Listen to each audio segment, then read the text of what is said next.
something that we have to manage. Obviously, the demands. We've had some kids miss a couple of games, but we've had some kids, that thought they were going to be reserves, and they've gotten out there and gotten quality playing time. And it's only going to make our team stronger. We've had minimal catastrophic injuries. So I think our kids are getting banged up and not playing very much, and then getting well and getting back on the gridiron. So, 5A has its own physicality, as I mentioned multiple times in media. So adjusting to it and acclimating to it has been a big challenge this year. So we just talked about Independence, a solid group. This seems to be their year. What about your Rapid keys to victory? What do you need to do on your side to come away 8-0 in that one? Well, I believe defensively we have to know who their stars are. And we've got a good game plan. We've got to get the right defenses dialed up to stop what they want to do. They have a very multiple passing game that they can distribute the ball to anybody. And then offensively, they like to run the ball 70% of the time. They want to run the ball.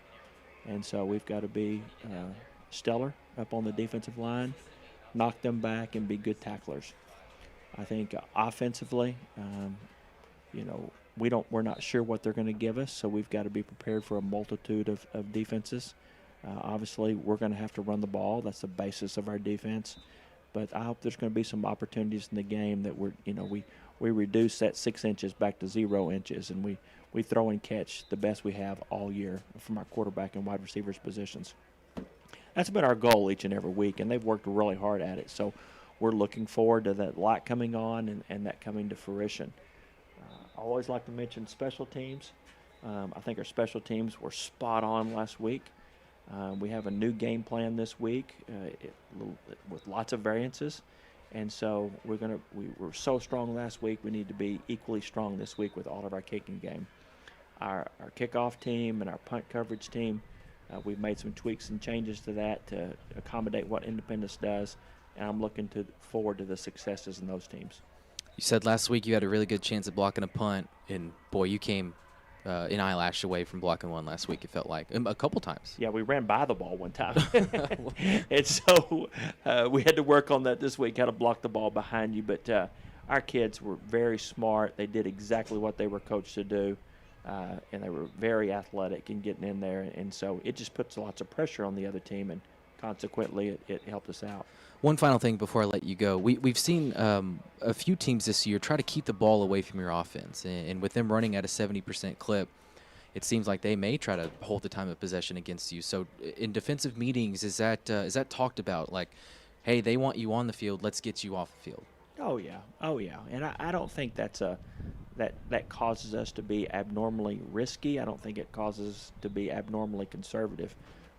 We're not going to draw up a defense just to stop Independence. We're going to do what we do.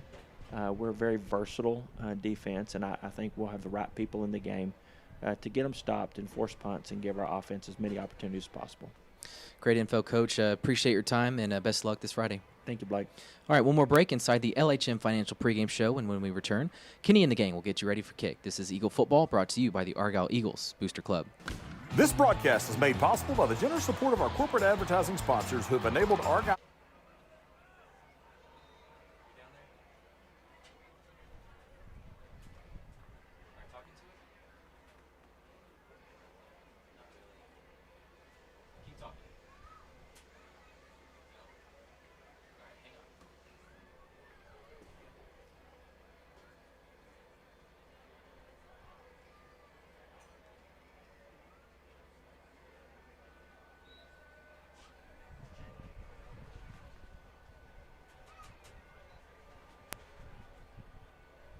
Go to 211.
Time and effort each of these teams, coaches and athletes.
And now it's time for everyone's favorite womp womp.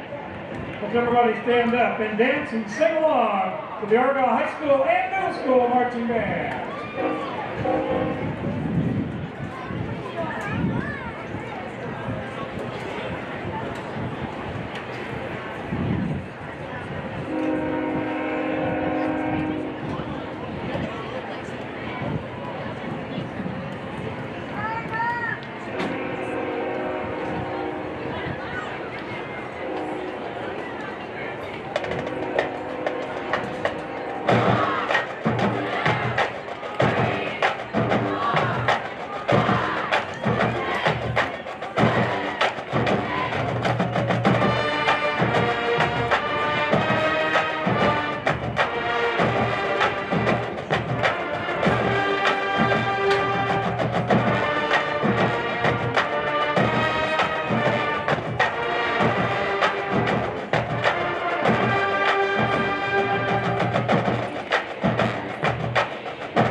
Now get on your feet as the Argyle High School marching band, along with the middle school marching band, perform the Argyle Fight Song.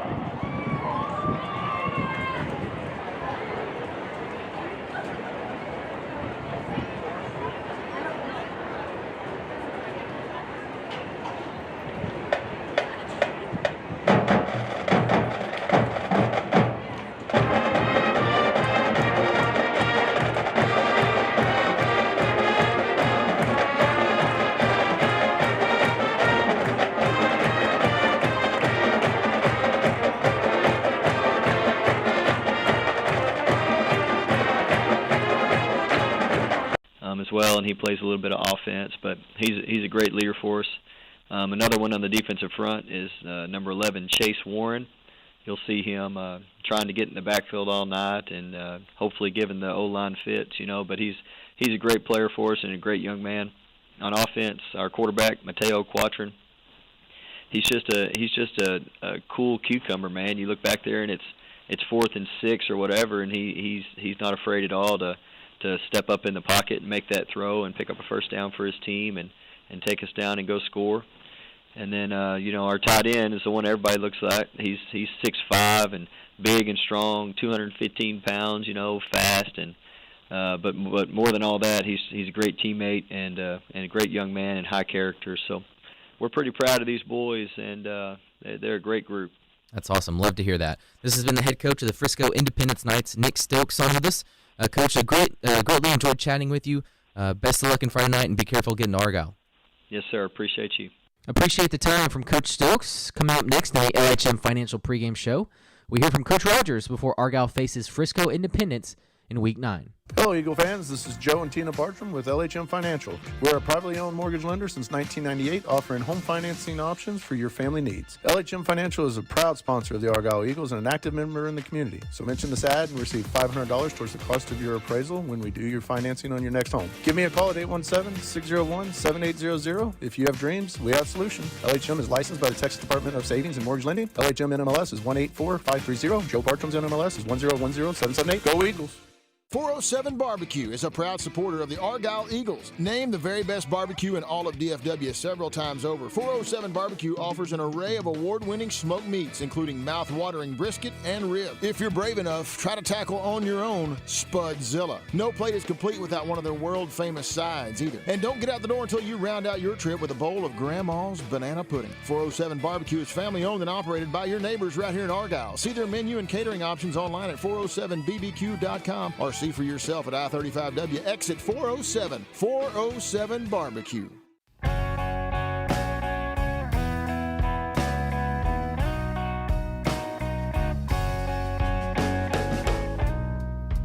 LHM Financial brings you this week's weekly flyover with the head coach of the Eagles, Todd Rodgers. And Coach, a great win at Toyota Stadium in Frisco last week against a then unbeaten Emerson team. And Coach, you scored on the first play of the game. And that was, you did that with sort of ease in 2020, your state championship year. I recall, a handful of times where first play of the game, Eagles would score, and it was just, it was a big statement. You'd start the game and announce your arrival. And you did that against Emerson, and I know that's a big key to a fast start, but, was that a breakdown in Emerson, or was that something you were able to scout or call out? What was the key to the first play touchdown? Our offensive coaches felt like they had them schemed up. Obviously, we went to it early, and we do that each and every week. We don't prophetically say it's going to be a touchdown catch, but we look for a mismatch, and we schemed them up, and the mismatch was very effective. And of course, RJ took over as an athlete and got the ball in the end zone. It seems like anytime you can get Bunnell in open space, it has a good chance of turning into a touchdown. In that one, third downs were tough for your offense. I believe you came out of that 1 out of 10. And, of course, no team doesn't want to be good on third down. I guess I should say every team wants to be good on third down. I guess that's more grammatically correct. But can you place a special emphasis on that during the week to say, hey, on this one down, we need to be better? You can, but in our offense, I tend to believe that those same plays get called the first down and second down. So I'm not sure you can prioritize the down and distance. You can. Anytime you can adjust your practice schedule to gain emphasis in certain situations, you're bringing light to it, you're emphasizing it, and then you can easily define a goal for what you want to in a game. So all those things are applicable in this situation. We were just not able to throw and catch in some pretty easy situations. Receivers, quarterback, breakdown and protection, whatever it is. I'm not trying to pinpoint coaches or players, but good defense occasionally. All those things can happen at any given point, and we've just got to be more effective in those situations in regard to just throwing and catching and moving the chains. We've had moments in the season where we've been good at that, but we've dropped off the last couple of weeks. Some to the opponents, effectiveness towards us, but some to our own chagrins. It's just not good, and we're constantly working in those areas. Yeah, I noticed that in your first 5 games you'd scored 31 or more. But the 2 games since the bye week, it's been 30 or less. And my question was going to be: is that 5A catching up to you? Is that wearing down? But we talked about it a couple weeks ago. The season is a painting that you add to each week. So it's just I don't know, forgot what you called it, but it's just it's a work in progress throughout the entire year. Yeah, I think it is, and I still believe we're a football team that's yet to hit its stride. I think probably we were 2 foot off in the beginning of the season, and now we've narrowed it down to 6 inches off. And so we're working towards the progress to, we don't want anybody to play zero coverage on us and try to stop our run. That puts a lot of pressure on our running backs and our offensive line. We know how it helps our quarterbacks in those situations, but so we've got to work hard as a coaching staff to teach our kids to get open versus man coverage. And we work hard with our quarterbacks to get the right throw in the right place so they can catch it and succeed. It was a short week last week. You played on Thursday night up in Frisco, and we talk a lot about the short week. How it moves everything up a day. But do you benefit on the back end of it? Are you able to use that extra day to your advantage, say this week? Oh, I think so. Not football related, but really just wear and tear of the season related. We're able to accomplish most of our tasks on Friday.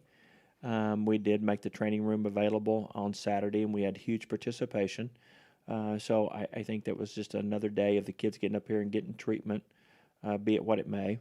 But the thing is that some of our coaches can kind of power down Saturday, and we'll come back to work on Sunday. So it benefits both sides of the fence, the players and the coaches, to have an extra day off. Especially this late in the season, so it has some semblances of an off week, but more football is not needed.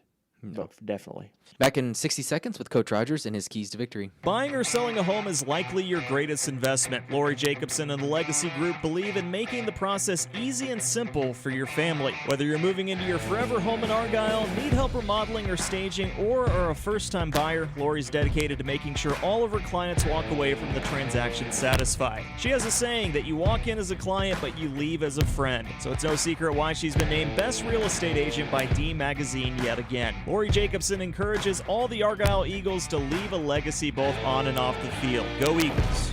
Park Place is proud to support Argyle High School and all you Eagles fans out there. You deserve to feel like a winner, whether you're cheering on your favorite team or shopping for your new favorite car. And at Park Place Lexus Grapevine and Jaguar Land Rover DFW, you'll enjoy a fully customized luxury dealership experience that'll make you feel like the MVP. So head over to your nearest Park Place dealership or visit parkplace.com and see what makes them the experts in excellence. All right, back with Coach Rodgers here in the pregame show. Just a couple more questions as we preview tonight's game against Frisco Independence. And, Coach, it's the 3rd week in a row you're facing an undefeated team. Independence comes in 7-0. Another one of these Frisco schools, I think they're one of 11, so they all kind of run together, but what makes them so good? Obviously, we saw Lake Dallas and Emerson give you a run for your money. What about Independence? What makes them so good? I think they have a huge senior class. The opening of the new schools is decimated their sub-varsity team, so they'll have a JV team on Thursday night, no 9th grade team. So they got all their chips pushed to the middle of the table, and they had a fabulous team. I think it's a team that's seasoned. They're warriors. They have a good offensive line, good skill position on offense. Defense is very sound, good tacklers, and very athletic in the skill position. So it's a team that's played a rigorous schedule, and I'll say the same thing about them as I've said the other undefeated teams. It's hard to win in Texas each and every week.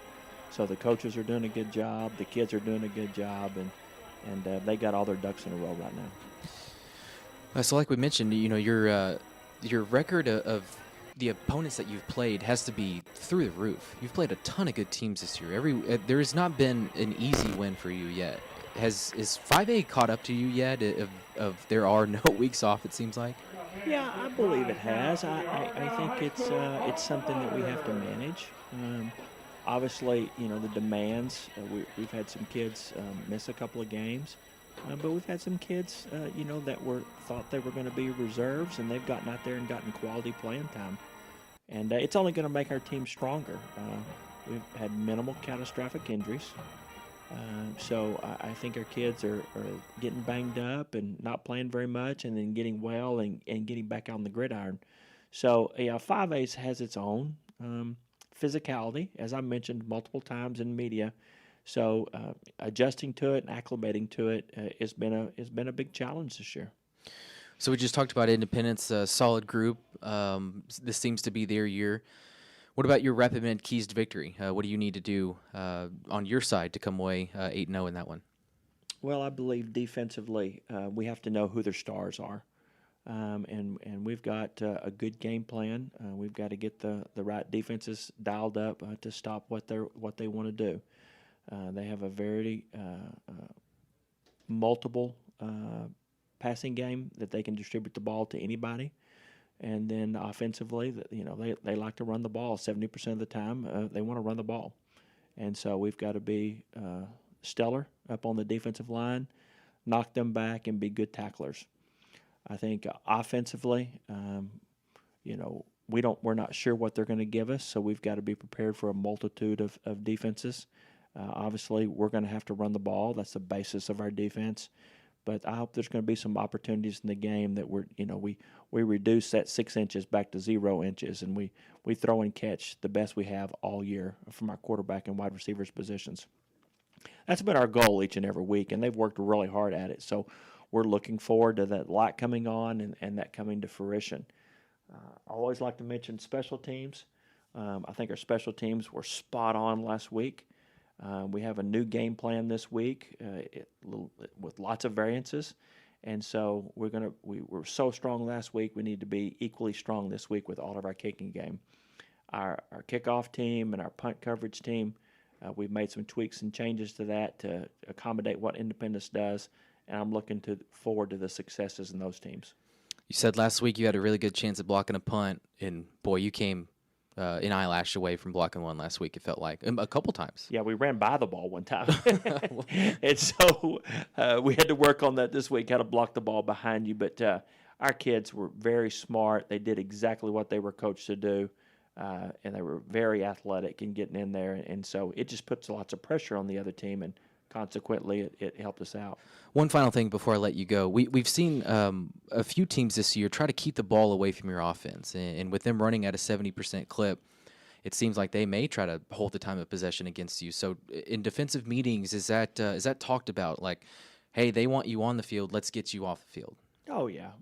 And I don't think that causes us to be abnormally risky. I don't think it causes us to be abnormally conservative. We're not going to draw up a defense just to stop Independence. We're going to do what we do. We're a very versatile defense, and I think we'll have the right people in the game to get them stopped and force punts and give our offense as many opportunities as possible. Great info, Coach. Appreciate your time, and best of luck this Friday. Thank you, Blake. All right, one more break inside the LHM Financial Pregame Show, and when we return, Kenny and the gang will get you ready for kick. This is Eagle Football, brought to you by the Argyle Eagles Booster Club. This broadcast is made possible by the generous support of our corporate advertising sponsors who have enabled Argyle ISD athletic programs to achieve many exceptional accomplishments, including state championships in multiple sports and 10 straight Lone Star Cups. These sponsorships remain the primary source of funding for the Booster Club, which directs the expenditures towards Argyle athletics and clubs at the high school and middle school level. Your corporate sponsorship provides the best opportunity for our student athletes to reach their full potential here at Argyle ISD, and in return, we offer numerous advertising packages which fit your budget to brand your business with high visibility in the stadiums or right here on these airwaves. Do you want to be a sponsor and support the athletics here at Argyle ISD? Contact Brian and Shelley Stone at aebc.sponsorship@gmail.com to begin your support. Go Eagles! Hey, this is Brian Estridge, the voice of the TCU Horned Frogs, and I want to promote a neat tool that the Booster Club releases every Thursday. It's the Eagles Nest podcast. Blake Jones and his team get you prepared each week for Argyle's next game by talking with one of the seniors for the football team, chatting with the head coach of that week's opponent, as well as spending some time with the Argyle head coach, Todd Rodgers, including getting his keys for an Argyle victory. Plus, don't miss highlights from last week's game and the Argyle ISD Eagle Update, updating you on all the events headed your way around the school district. Check it out and subscribe on iTunes or wherever you get your podcasts. All right, that'll do it for me tonight. I'd like to thank Coach Stokes and Coach Rodgers for coming on the show. And I'd like to thank you for listening. And now, let's go live to Eagle Stadium and step inside the DFW Door Repair Press Box, where Mitch Cullen, Clark McNulty, and the legendary Kenny Arthur will take you the rest of the way. Thanks a lot, Blake Jones. Frisco Independence wins the toss. They elect to defer to the second half. Argyle will have the football first. Here's your starting 11 on offense for your Argyle Eagles.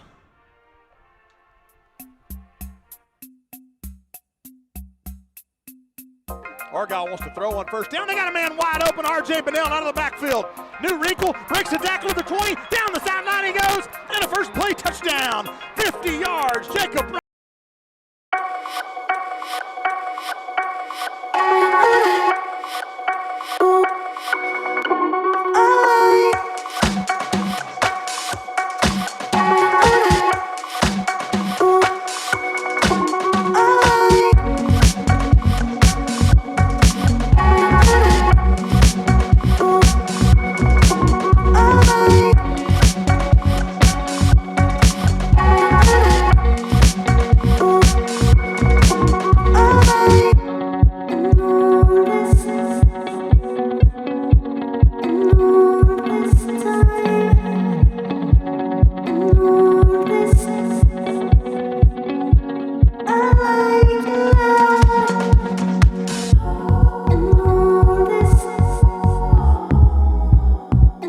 Tonight, couple undefeated teams. Argyle at 7-0, 3-0 in district play. Same for Frisco Independence. The Knights come in at 7-0 and 3-0 in district play. Let's get right to our Rapid Med Urgent Care keys to victory. Coach Rodgers had his, but I know the wise Mitch Cullen next to me has a couple ideas himself. Got a couple, yeah. So, Argyle haven't played great the last couple of weeks, right? But we know that they're a really good team. We got to execute. Let's come out this week and execute like we practice every practice at home. Playoffs are right around the corner. This is time when we need to be preparing for those. We're going to see a lot better competition there, so it's time to start executing on every play. Like we say in every game, let's protect the ball. Most of these teams were better than they are. The only way they hang around is if we give them extra opportunities, from our own mistakes. And then lastly, let's unhook that passing game and get on track on this game. Set to kick off here. Nathan Alexander, the senior. Kick is end over end. It will be fielded at the 11-yard line by Argyle's Dax Rainey, straight up the middle. He's got an open field. He's going to get out to about the 34-yard line, where he's finally brought down there by Colt Petty. Here's that starting defense for the Independence Knights to take on this Argyle offense. They run a 3-5 look, same as Argyle. The big boys down front are Grant Mabry, Alex Constantino, and Chase Warren. The linebackers, Daniel Ayuk, Colton Banks, and Matthew Goldman. That's whose name we'll call most of the night. The corners are Christian Gibson, McKendon Brown, and the safeties are Elijah Knott, Colt Petty, and James Dewberry. First down, Landon Ferris gets the handoff running left. And he's going to have about a 3-yard pickup there on the left side behind Noah Weeks. Second down, we'll give him a gain of 4. Second down and 6 for the Eagles. 2 receivers left, 1 right. Will Krzyzak back in the game this week. And here's Ferris again, cuts it back straight up the middle after beginning to his left a little bit, and then he's hit pretty hard by Matthew Goldman after a pickup of about 4 more to leave a 3rd down and 2. Argyle comes out running the football on 1st and 2nd down, 3rd down and 2. Jacob Robinson now looking to throw a little quick hitter to Hunter McFall, the tight end, right over the middle. He needed 2. Pass goes for about 4 to the 47-yard line and an Eagle 1st down. Cinch Cleaners uniform update to paint this picture. Argyle in their all blacks. Black jerseys, black pants with white red striping down those pants. White numerals outlined in red. Here's a handoff. Landon Ferris running left behind Noah Weeks. Good block from Weeks. Good block from Hunter McFall. And a big gain all the way down to the 36-yard line. A 17-yard pickup for Ferris. Argyle black helmets, white eagle feathers on those helmets, but lots of pink socks. And this pass a little too tall. Just going with a quick hitter out to the left here to Krzyzak, and Will cannot pull it in. It'll be 2nd down and 10. Yeah, Argyle been going with a lot of pace here right at the start of the game, which I like. They've kind of got Independence back on their heels just a little bit. Landon Ferris gets a handoff running left. Big block from Hunter McFall. Wes Tucker as well leading the way, pushing their men back 3 or 4 yards, and that's about what Landon's going to come up with. We'll call it a gain of closer to 5 to the 31-yard line. Leave a 3rd down and 5 for the Eagles. 2 receivers right, 1 left. McFall, the tight end, lined up on the right side behind his right tackle. That quick hitter again to Hunter McFall, and it looked like McFall wasn't quite ready for it there, Mitch, as it goes right through his hands. Got to catch that, too. He's right there at the 1st down marker. Would have been an easy 1st down. It went right through his hands, like you said. And I don't really think he was overcooked. I think he threw it just, I think maybe he kind of heard some footsteps, what it looked like. Maybe a little short arm there. It looks like Hunter might have got shaken up a little bit on that first pass. He's limping just a little bit. 3rd down and 5, going deep on the left side. Will Krzyzak gets behind his man, but well overthrown by Jacob Robinson. 3rd down and 5. That was an easy touchdown. Robinson overthrows his man by a few yards, and Argyle turns it over on downs. I'm sorry, that was 4th down, wasn't it? I thought it was 3rd. No, it's 4th down. They had it set up the way they wanted. He was wide open, just overthrew him in the end zone. Gives us a quick opportunity. We needed to check out that Argyle defense, didn't we? But instead, we'll check down with Clark McNulty on the sideline. Clark, let's get that Chick-fil-A on 407 mood on the sideline. Hello to Clark. Or not. Where's Clark? Well, we'll get it after this play. 1st and 10 for Frisco Independent. Snap back to the quarterback. He's going to hand it off to his running back. Oh, blocking the back. In Rebay. He's going to get the corner, and he's going to have a 1st down. Around the 40, pickup of about 12 to the gain of 11, we'll call it, to the 42-yard line for number 2, Uday Enribe. He's the running back. Number 15, Mateo Quatron, the senior, is the quarterback. The tight end is Jake Simpson, number 88. He goes 6'5", 215. That's his number 1 target. He'll split out, though. He's not just a tight end. 1st and 10 from their own 42 now for Frisco Independence. It's a handoff to Enribe again straight ahead. Enribe will get drugged down by Grant Mirabal on the left side after a pickup of about 3 to the 45-yard line. Continuing there for Independence, the receivers are Mackenzie West on the outside, Landon Neely and Austin Call in the slot. Up front, Jordan Beasley's the center, Jordan Bridge and Ian Fotick are the guards, Garrett Doyle and Caden Allegius are the tackles for Independence. They're wearing their all-white, purple numerals outlined in black, and really deep purple helmets for the Independence Knights. Here's a rollout to the right, a pass complete to Mackenzie West. He's wide open at midfield. He's got a 1st down. He's going to get to the Argyle 45-yard line. Devin Owen comes up to make the stop, but maybe a mix-up there in coverage. Mitch, he was wide open. There was nobody out there. You're right. Luckily, they filled in pretty fast to get him, but yeah, something went wrong right there because there's nobody on him. Pickup of 10 on that play. 1st and 10 for Independence, moving from left to right. The Argyle 45. I think they were looking for a reverse there. There's a flag down. They look like they might run the reverse, but Dax Harani was in the backfield too quickly. A huge loss of 6 back to the 49, their own 49 for Independence, but let's check the flag. It was thrown in the backfield. Yeah, let's see if it's a block in the back, because that very first play, Trey Batson just got shoved. Formation. No, 5 men in the backfield, up and it was declined. 2nd down. It's your head referee, Carl Wright, out of the Fort Worth chapter of the officials. Your umpires, Jason Lambert. George Davis is the back judge tonight. Side judge is Robert Dildine. Headline judge is Ryan Flowers. Your line judge is Shannon Warila. And the field judge tonight is J.B. Berry. Again, they're out of the Fort Worth chapter of officials. And Argyle declines the penalty. It was only a 5-yard penalty, I think, legal formation. They lost 6 and lost down. So 2nd down and 16. And here's the first pass going deep on the left side. He's got a man wide open. That's 21, Mackenzie West makes the catch all the way down to the 4-yard line. A beautiful pass from Mateo Quatrin, the senior. A 39-yard gain, 49-yard gain, 1st and 10 for Frisco Independence. Yeah, I thought Michael Roberts had it tracked down. In fact, I thought he was going to pick it. It looked like he was running for the ball, and then all of a sudden it just dropped into the receiver's hands. And, man, luckily they tackled him on the 2-yard line. There is a flag down. I think too many men broke the huddle. Oh, no, timeout is called first.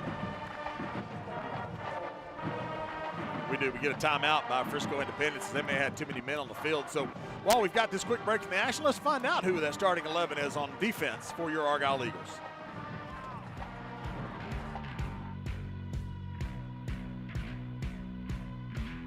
Fakes the handoff, under pressure again, and this time Bud Petter's got him back at the 5-yard line.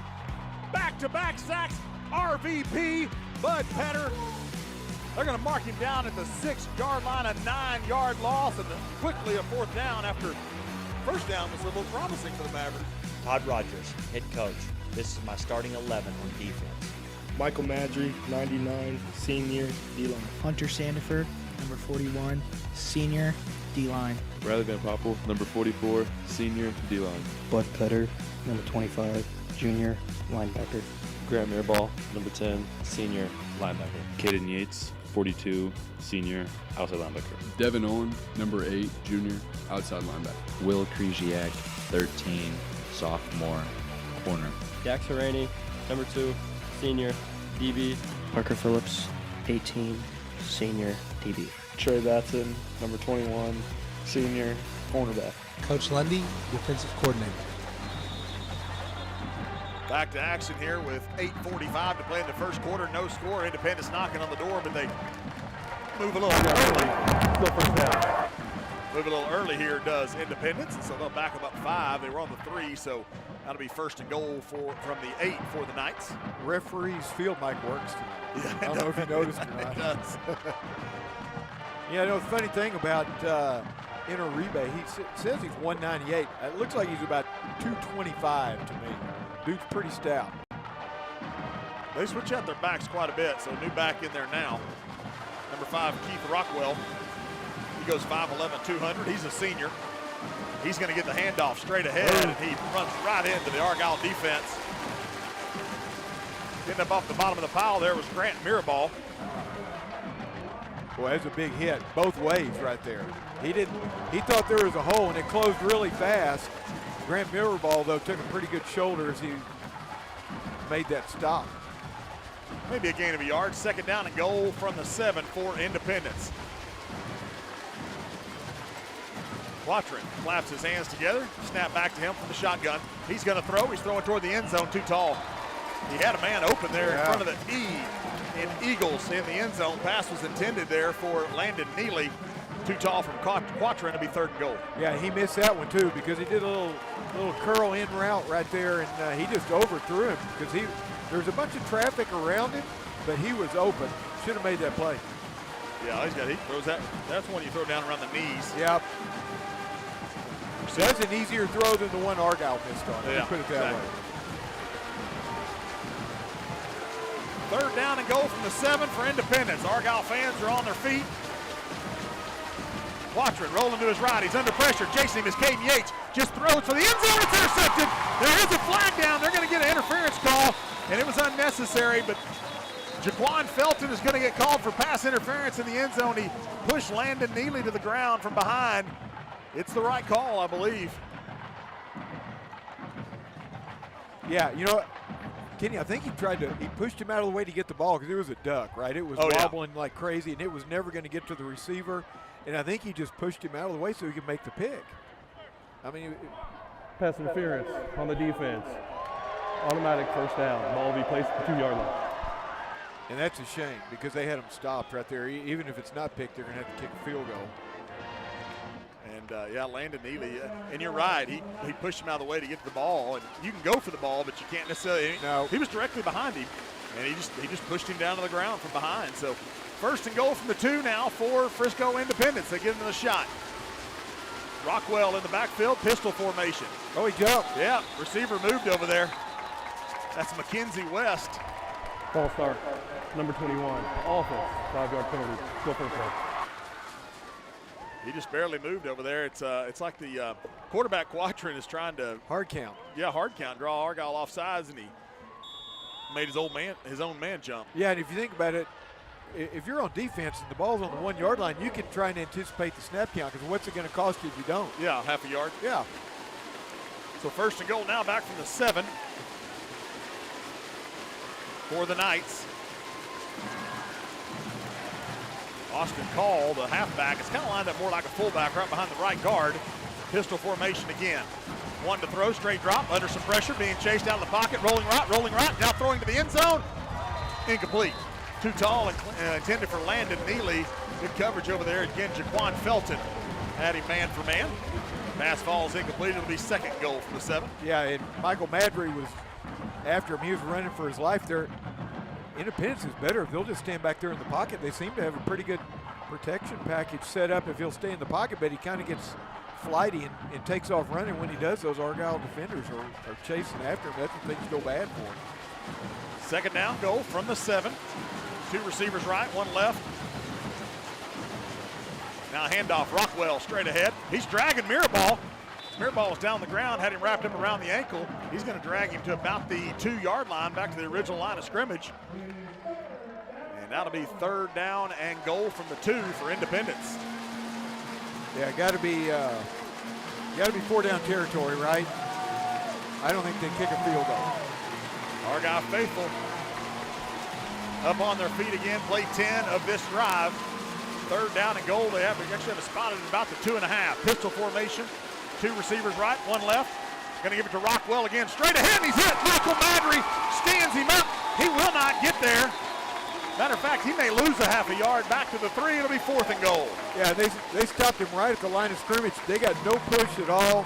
Argyle defense did a great job standing their offensive line up to where they couldn't get any push. You know, the guy who gets the lowest wins, and that's what Argyle did right there. They are going to kick. Nathan Alexander comes in to try a 20-yard field goal. He's 4 out of 6 for field goals on the season. Longest, though, only 28. Out of the hold of Tyrus Grays. Hold is down, and the kick is good. Right down the middle, basically an extra point there for Nathan Alexander. 6:44 to play in the first quarter. Independence strikes first. Knights 3, Argyle nothing on AEBC Broadcasting. Howdy folks, Marty B here, inviting you to come to each of our 4 amazing restaurants. At Marty B's, join us for an outstanding atmosphere of family, food, fun, and entertainment. Or join us at Rustico Wood-Fired Grill and Wine Bar for an intimate date night in a rustic, elegant setting. Looking for a taste of upscale Texas? Join us at 1845, where it's designed like Dallas, but tastes like Fort Worth. Come experience amazing at all of our fine restaurants. And new this summer, put a pep in your two-step at Marty B's Coffee Co., right next to Marty B's restaurant. Look forward to seeing you there.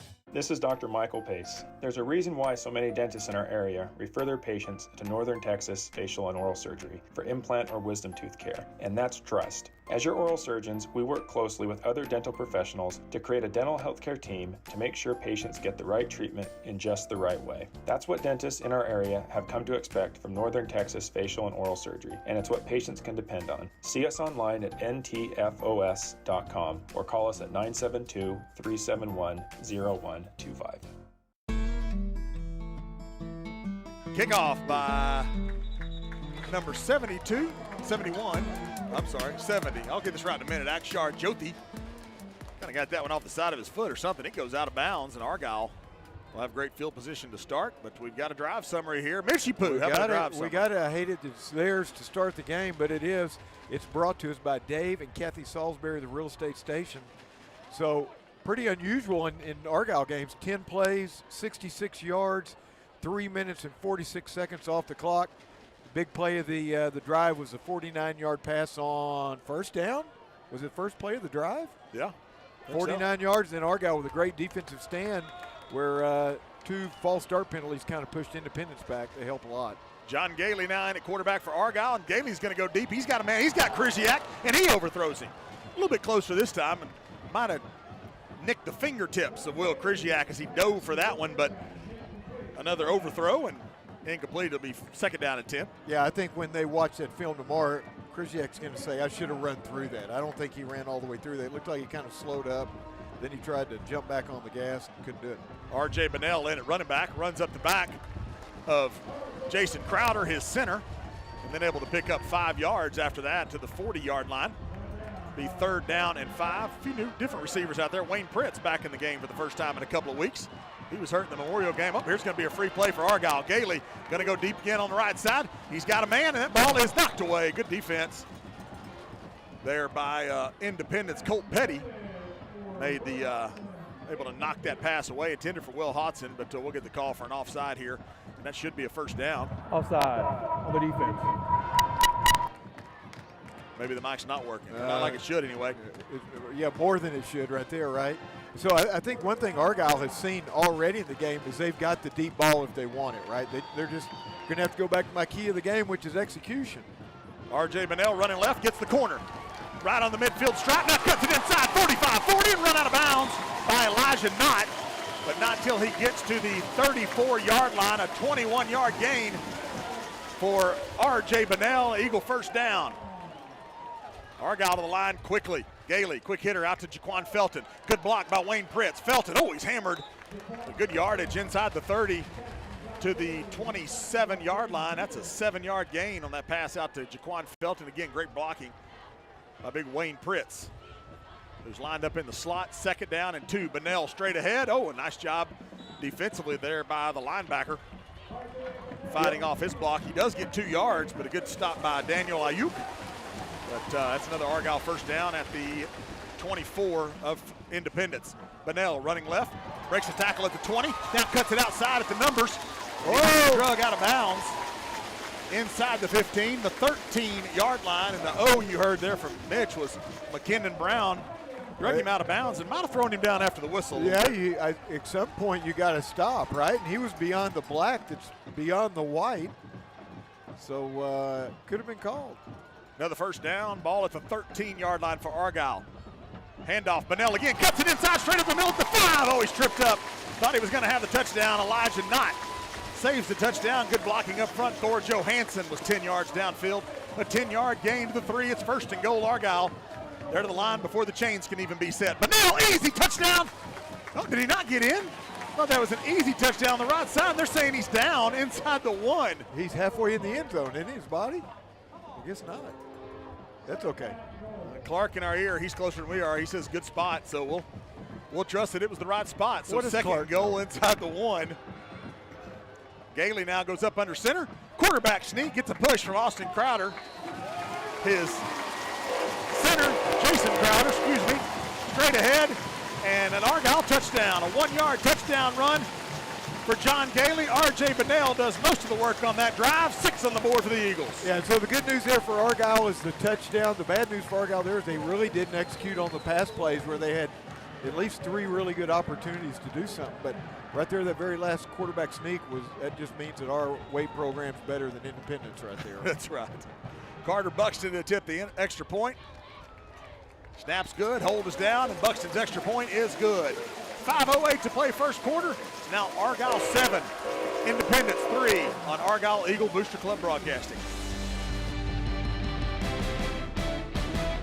The real estate station, owned by longtime Argyle residents Dave and Kathy Salisbury, has been around since 1986 and was the first real estate office to be established in Argyle. The real estate station provides full office support, in-house marketing, and an experienced sales team consisting of agents who live in and know the Argyle area. Whether you are buying, selling, or leasing, they are ready to serve you. Supporting Argyle ISD for over 15 years, they are proud to be a district-level Eagle partner again this year. And they were chosen to be Argyle ISD's real estate advisors. The real estate station, they are your hometown real estate experts. Updating your home is too important to do alone. The Design House of Denton has designers and experts on staff who want to help. Whether it's simply new flooring or having an entire wing of your home remodeled, the Design House has a full spectrum of services for any size idea you have. They care about you and your home both during and after your project. My wife and I know this from personal experience. Now it's time to see for yourself. Go see the friendly staff at their gorgeous showroom located just outside Golden Triangle Mall at 2303 Colorado Boulevard. The Design House of Denton, locally owned and proud members of Argyle Eagle Nation.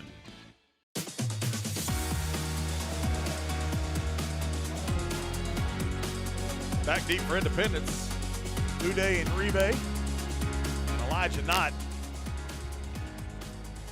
Going to be taken by Knott at the 9-yard line. He's going to try to come all the way across the field. Now tries to cut it back.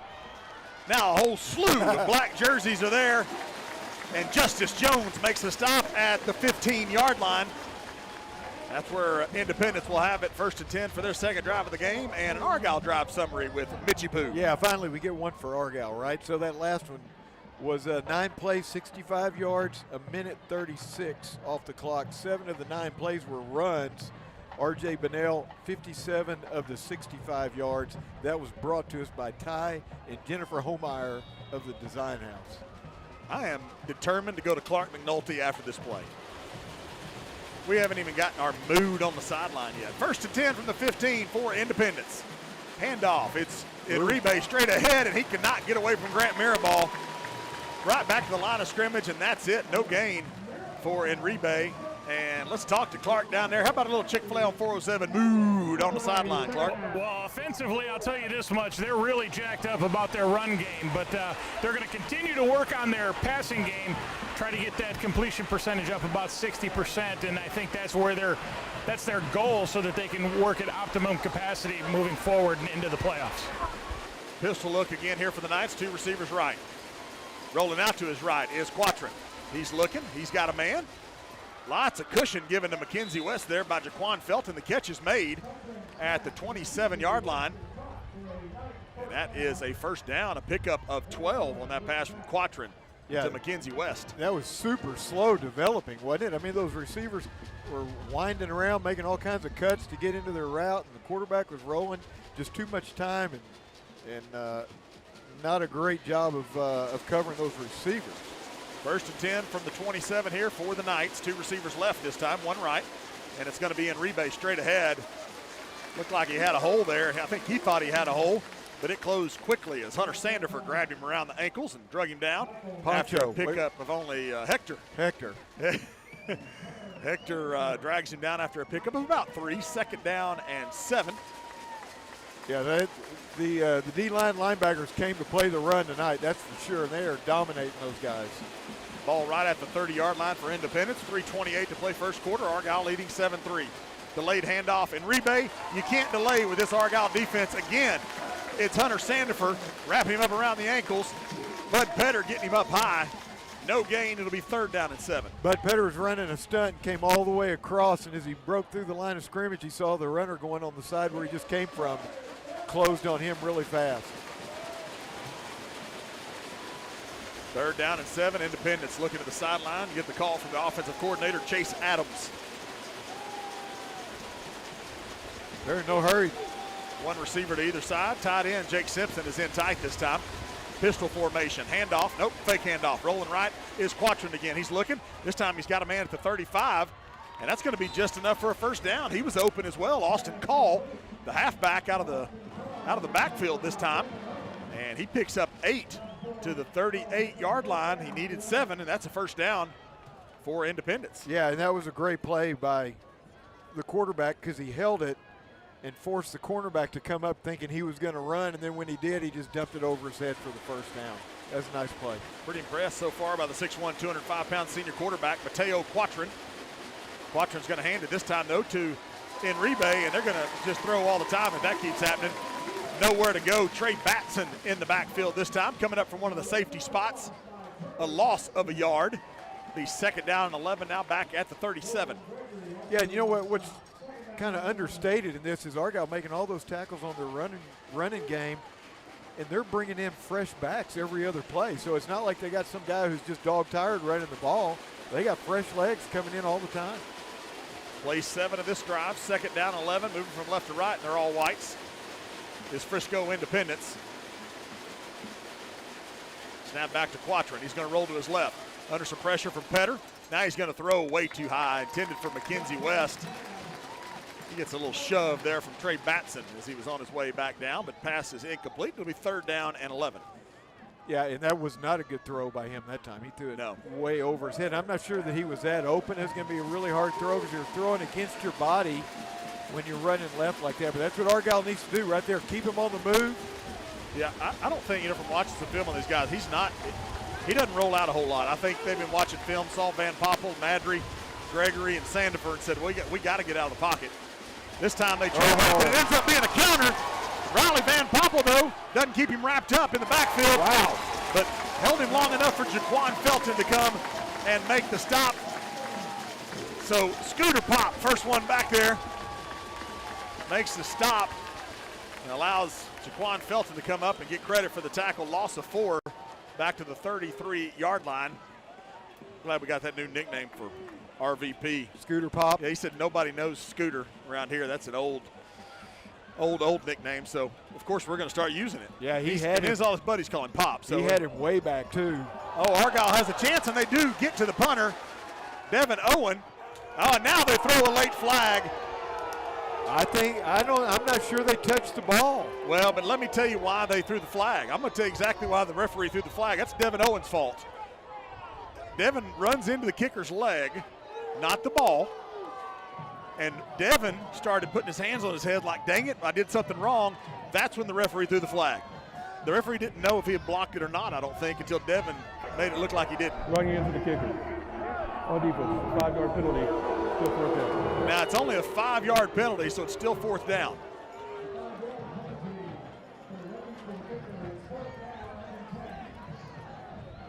So that's another one where they went too deep. Coach Rodgers mentioned that in the pregame, Mitch, about on punts. Argyle had a chance to block a couple last week, and they went too far. Yeah.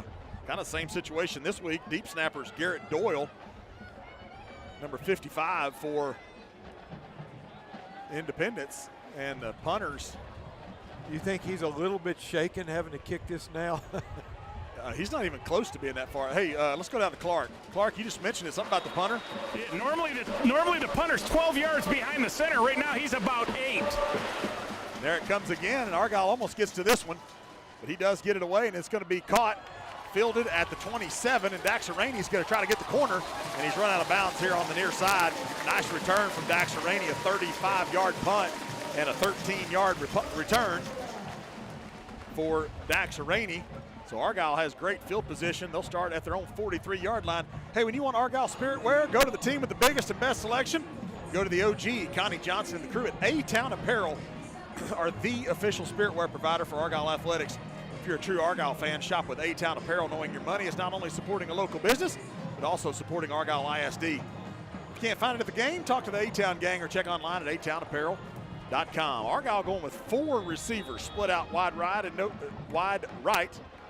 tight end. Jacob Robinson, the quarterback, he's back there by himself. He's going to throw it out to Dax Rainey. He's got some blocking out there, but obviously not enough. Good defensive play. Coming up and making the stop is Cooper Crowell. No kin to Rodney, I'm sure. Yeah, if anybody gets that country music reference. Formerly married to Johnny Cash's daughter, right? I believe so. I believe you're correct there. 2nd down and 8. So that's a really hard throw to make, right? You throw from one hash all the way across the field, right? It just takes so long to get the ball over there. You got to have really good blocking in front of that receiver, and everything's just got to work right. That's the end of quarter number 1 here at Eagle Stadium on Pink Out Night. Breast Cancer Awareness. Argyle leads after 1, 7-3 over Frisco Independence. Back with quarter number 2 in a moment on Argyle Eagle Booster Club Broadcasting. 407 Barbecue is a proud supporter of the Argyle Eagles. Named the very best barbecue in all of DFW several times over, 407 Barbecue offers an array of award-winning smoked meats, including mouth-watering brisket and rib. If you're brave enough, try to tackle on your own Spudzilla. No plate is complete without one of their world-famous sides either. And don't get out the door until you round out your trip with a bowl of Grandma's Banana Pudding. 407 Barbecue is family-owned and operated by your neighbors right here in Argyle. See their menu and catering options online at 407bbq.com or see for yourself at I-35W exit 407. 407 Barbecue. Hello, Eagles fans. This is Pastor Rick Williamson from Argyle United Methodist Church. I want to invite all youth, 6th to 12th grade, to join us for Sunday Night Live, known as SNL, our youth worship service. There will be dinner, games, and worship. So youth, come on out Sunday nights from 5:30 to 8 to Argyle United Methodist Church. For more information, check us out at www.argyleumc.org. Enjoy the game. Go Eagles! Back for quarter number 2 with Clark McNulty, Mitch Cullen. I'm Kenny Arthur. Blake Jones, producer extraordinaire. Argyle from their own 45-yard line, moving from left to right this quarter. 2nd down and 8.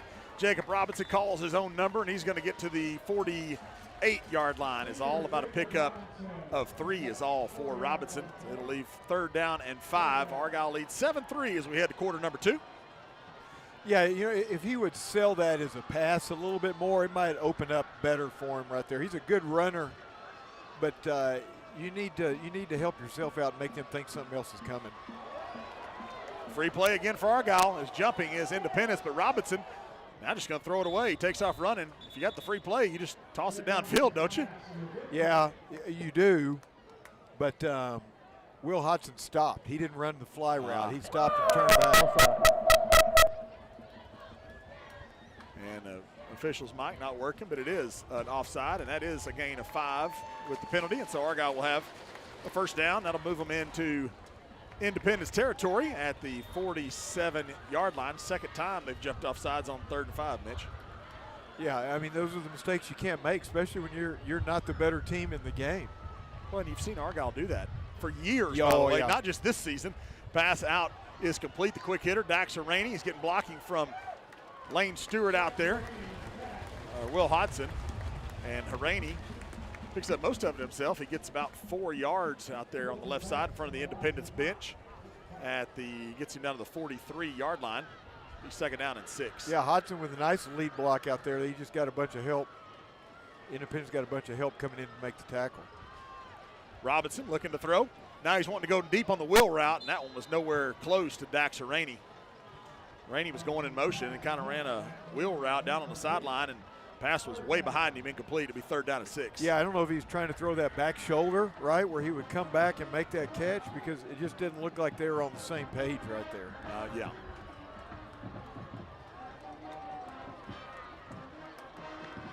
So 3rd down and 6, and now there is another flag, and we got a procedure penalty. Looks like Jaquan Felton maybe moved. Wayne Pritz. Wayne Pritz moved a little early.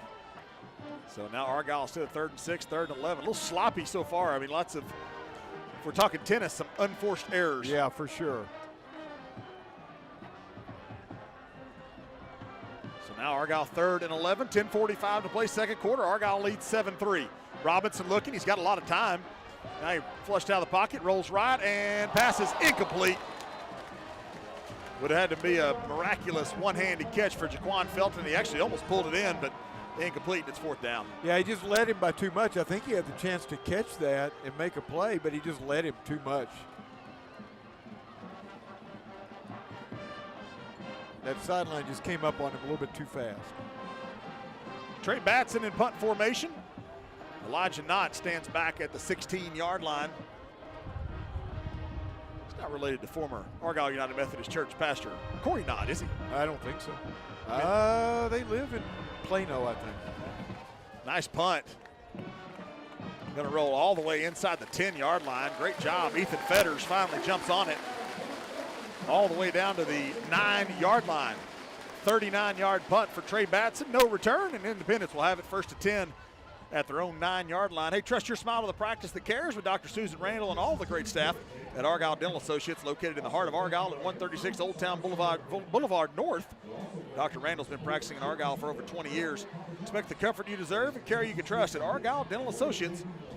Or you can find them on the web at SusanRandallDDS.com. I don't know that we even talked about who brought us our first quarter. No, we're waiting. We're waiting on that. We're in the 2nd quarter. I know it. All right, I'm going to rattle them off after this play. Handoff left side, and nice little gain here for Enribe out to the 15-yard line. That's a 5-yard gain. Our first quarter tonight was brought to you by our good friends at Second Family Home Care Services, Dave and Kathy Salisbury at the real estate station, Sado Laser, all the great staff over at Chick-fil-A on 407. I love those people. Oh, yeah. 5th Gear Automotive, Connie Johnson at A-Town Apparel, Wise Health Surgical Hospital, Thanks to Shelley Wiley and Argyle Fine Arts Preschool, Argyle Dental Associates, Billy Klein at DFW Door Repair, Justin Ray at Jostens. Here's a handoff to Enribe straight ahead. Bounces it to the left a little bit, and Hudson E. Materio brings him down after a gain of a couple to the 17-yard line. It'll leave 3rd down and 2. Wrapping that up, also bringing us our first quarter tonight was Justin Ray at Jostens, JB Warranties, and the sponsor of our pregame show, Joe and Tina Bartram, and all the fine staff over at LHM Financial Corporation. We'll get you our second quarter sponsors here in just a little bit, but thanks to all those fine folks. 3rd down and 2 for the Knights. They go wide this time, 3 receivers right, 1 left, pistol formation, and Enribe behind the quarterback, Quatron, who's going to roll to his right. He's going deep. He's looking for Simpson, his tight end, and he overthrows him. And it'll be 4th down in a punting situation.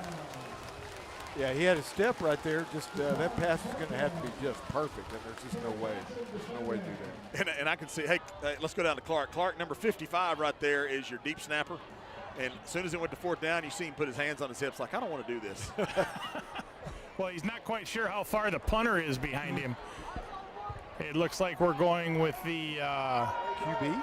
No, that's number with 1. the That's our usual punter. 9 yards. 9 yards today. Matthew Goldman, senior, he is the punter. Also one of the starting linebackers. Snaps back to him this time, and he gets it away pretty easily this time. And a fair catch called by Dax Rainey, and he'll field it at the 39-yard line. 44-yard punt. No return for Dax Rainey. Argyle has it 1st and 10 at their own 39-yard line, leading 7-3 with 9:11 to play here in our second quarter. And now, Mitchie Poo. Yeah. How about let's find out who is bringing us our second quarter? You don't want to wait till 3rd quarter to do it? No, let's do it now. All right, so the second quarter. Shelby Black of Salon 377, Argyle Rehab Chiropractic. Bill Utterford, Emily Holt, Argyle Party. Are they starting? I'm sorry, I didn't want to run over. Party and Gift. Brian and Shelly Stone at Shout Out Promotions. Shout out! All right, hang on. John Gailey back at quarterback. Handoff, Landon Ferris running right, cuts it inside. Nice blocking out front by Lane Stewart and Will Kriziak. Pickup of 6. It'll be 2nd and 4. Yep. Wise Health Emergency Center and Urgent Care. Rich McDowell with Synergy One Lending. You know, you can get in 2. Look at that. You can get in 2 between plays. That's how fast Argyle goes. It's Ferris again. Straight ahead, 4-yard gain, and that is just enough for a 1st down at the 49. Northern Texas Facial and Oral Surgery. Mark Bund at the Snooty Pig. Sorry this morning. It's Landon Ferris going left this time. Nice block out front by Jason Crowder, the center. Another nice gain of 7 to the Independence 44-yard line. And this time we don't even have time to get one sponsor. It's 2nd down and 4 here for Argyle. Ferris gets it again running left. Ooh, nice job getting off his tackle there. He did that earlier, getting away from the tackle of McPhail. Daniel Ayuk, number 35, still picks up a yard to the 43-yard line, now 3rd and 2. Ferris, 8 carries for 48 yards so far. He just kind of got suplexed on that one. See if they go to him here on 3rd and 2. Gailey now will check to the sidelines to get the play call. Argyle offensive coordinator Jake Gregory in his 2nd year at the OC. And straight ahead goes Ferris again, and he's got a 1st down as he hits the hole with a head of steam. Yeah, and we got the running game every time, right? We just got to get that passing game on track. Colton Banks makes the stop, a little slow to get up, middle linebacker. Gailey, quick hitter, out to the left to Will Hodson, spin move there. Andy Smith loves him to spin move. And that's a quick 7 yards to the 29-yard line, out of bounds, but it'll be 2nd down and 3. Yeah, I mean, that's an effective play. Let's get the ball, let's throw the ball downfield. Flag. Ferris, left side. Stop again. Either made by Colton Banks. Offsides or lined up wrong by Argyle. Let me do a couple more. Just got a couple more here. Let's see if the ref mic works. Offside, number 11 on the defense. 5-yard penalty result in the 1st half. All right, see if we can finish who's bringing Let's us our try second quarter here. Lamar National Bank, Brian Conister of Cardinal Financial, Preferred Climate Solutions, and the sponsor of our halftime show, Brian McCarty, 407 Barbecue. So 1st and 10 following that penalty for Argyle at the 24-yard line. Landon Ferris is hit hard by Matthew Goldman. One of the outside linebackers. Doesn't even barely gets back to the original line of scrimmage. It's going to be 2nd down and 10. 10 carries for Landon Ferris. He's got it again. Here's carry number 11. He's got room this time. Breaks the tackle at the 15. Inside the 10. He's struck down. There's a flag down. Might have a flag or something there. Might have a face mask. Clark, what'd you see down there? When the second guy came in, it looked like he was way up on his head. It's either a face mask or a targeting because the helmet did twist a little bit. 15-yard gain for Landon Ferris that time on the right side. Great up front blocking. Weston Cheney. Personal foul. Face mask. Defense, number 3. Half of the goal. First down.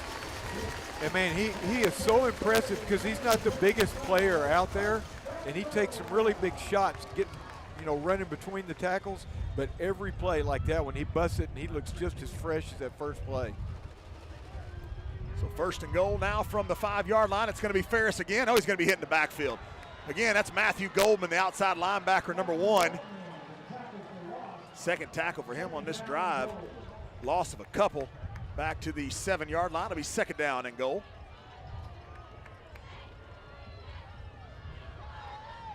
Two receivers left, one right this time. Gailey's going to hand it off to Ferris. Oh, somebody's in the backfield.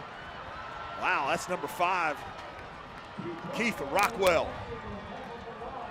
Comes in to tackle for the loss, so a 2-yard loss and then a 4-yard loss. And that's one of those where Landon said, don't even give me the football, you take it. Yeah, you get hit. I'm not sure who was supposed to block that man, but they missed. He was upset about the tackle or something. He was really in the referee's ear right there. I'm surprised he didn't get a personal foul. 9 carries for Ferris on this drive, but it's 3rd and goal from the 11. It's going to be Ferris again. He gets a handoff, and he's going to get back to about the 5-yard line. So a pickup of 6. But it'll be 4th down and goal. Clock running, 5:50 to play in the first half. Argyle leads 7-3. And the offense stays on the field for Argyle with 4th and goal from the 5. Yeah, I'd like to have gone with a little more pace right there.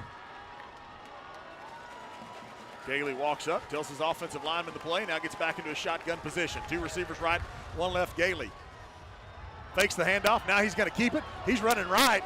I think he left it in the belly too long. He's going to be hit and drop back at the 7. A turnover on downs. Christian Gibson, number 3 for the Knights, makes the stop in the backfield. And Mitch, you talked about Rapid Med Urgent Care keys to victory. Execute well.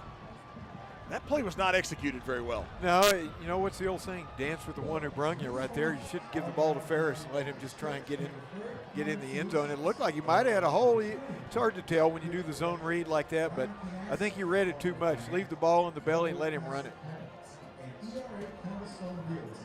So a nice drive for Argyle ends. And Independence has it. They mark it at the 6. That's where Independence has it. 1st and 10. 2 receivers right, 1 left for the Knights. Handoff, running left, now back up the middle, and Logan Gregory hits him. That's Enrique, the running back.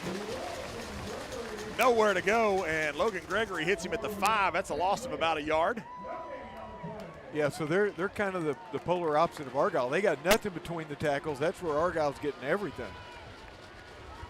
Also in there now defensively for Argyle, Brendan Hickman, number 97, in at one of the defensive tackle spots. Caden Yates, linebacker, right up on the line. 2nd down and 10. They gave him no gain. Pistol formation again. It's going to be Enrique running right this time. He's hit, but he bounces off that tackler. Grant Mirabal hangs on to him, though. He's going to have a nice pickup out to almost the 11-yard line. Give him a 6-yard gain. It's going to be 3rd down and 4, and what's the whistle? We've got to stop it to play. Something going on back here behind the official, back by the goalpost. The drum major stand or something is blown off or blown over or something. They're moving it right by the goalpost. I think we're okay now. Independence 1 for 4 on 3rd downs. They've got 3rd down and a long 4. 3 receivers right, 1 left. Pistol formation, nobody at tight end. Quadrant claps his hands, now he'll check to the sideline.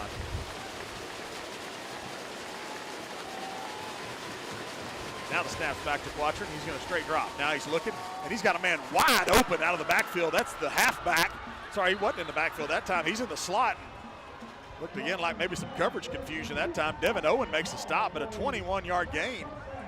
And Mitch, you just don't see receivers for the other team that wide open against the Argyle defense. No, he just ran up the seam and then just kind of sat down in an open spot, and they found him. And that was, well, that's one that you'd really like to have stopped them on and get the good field position, making them punt from deep in their own territory.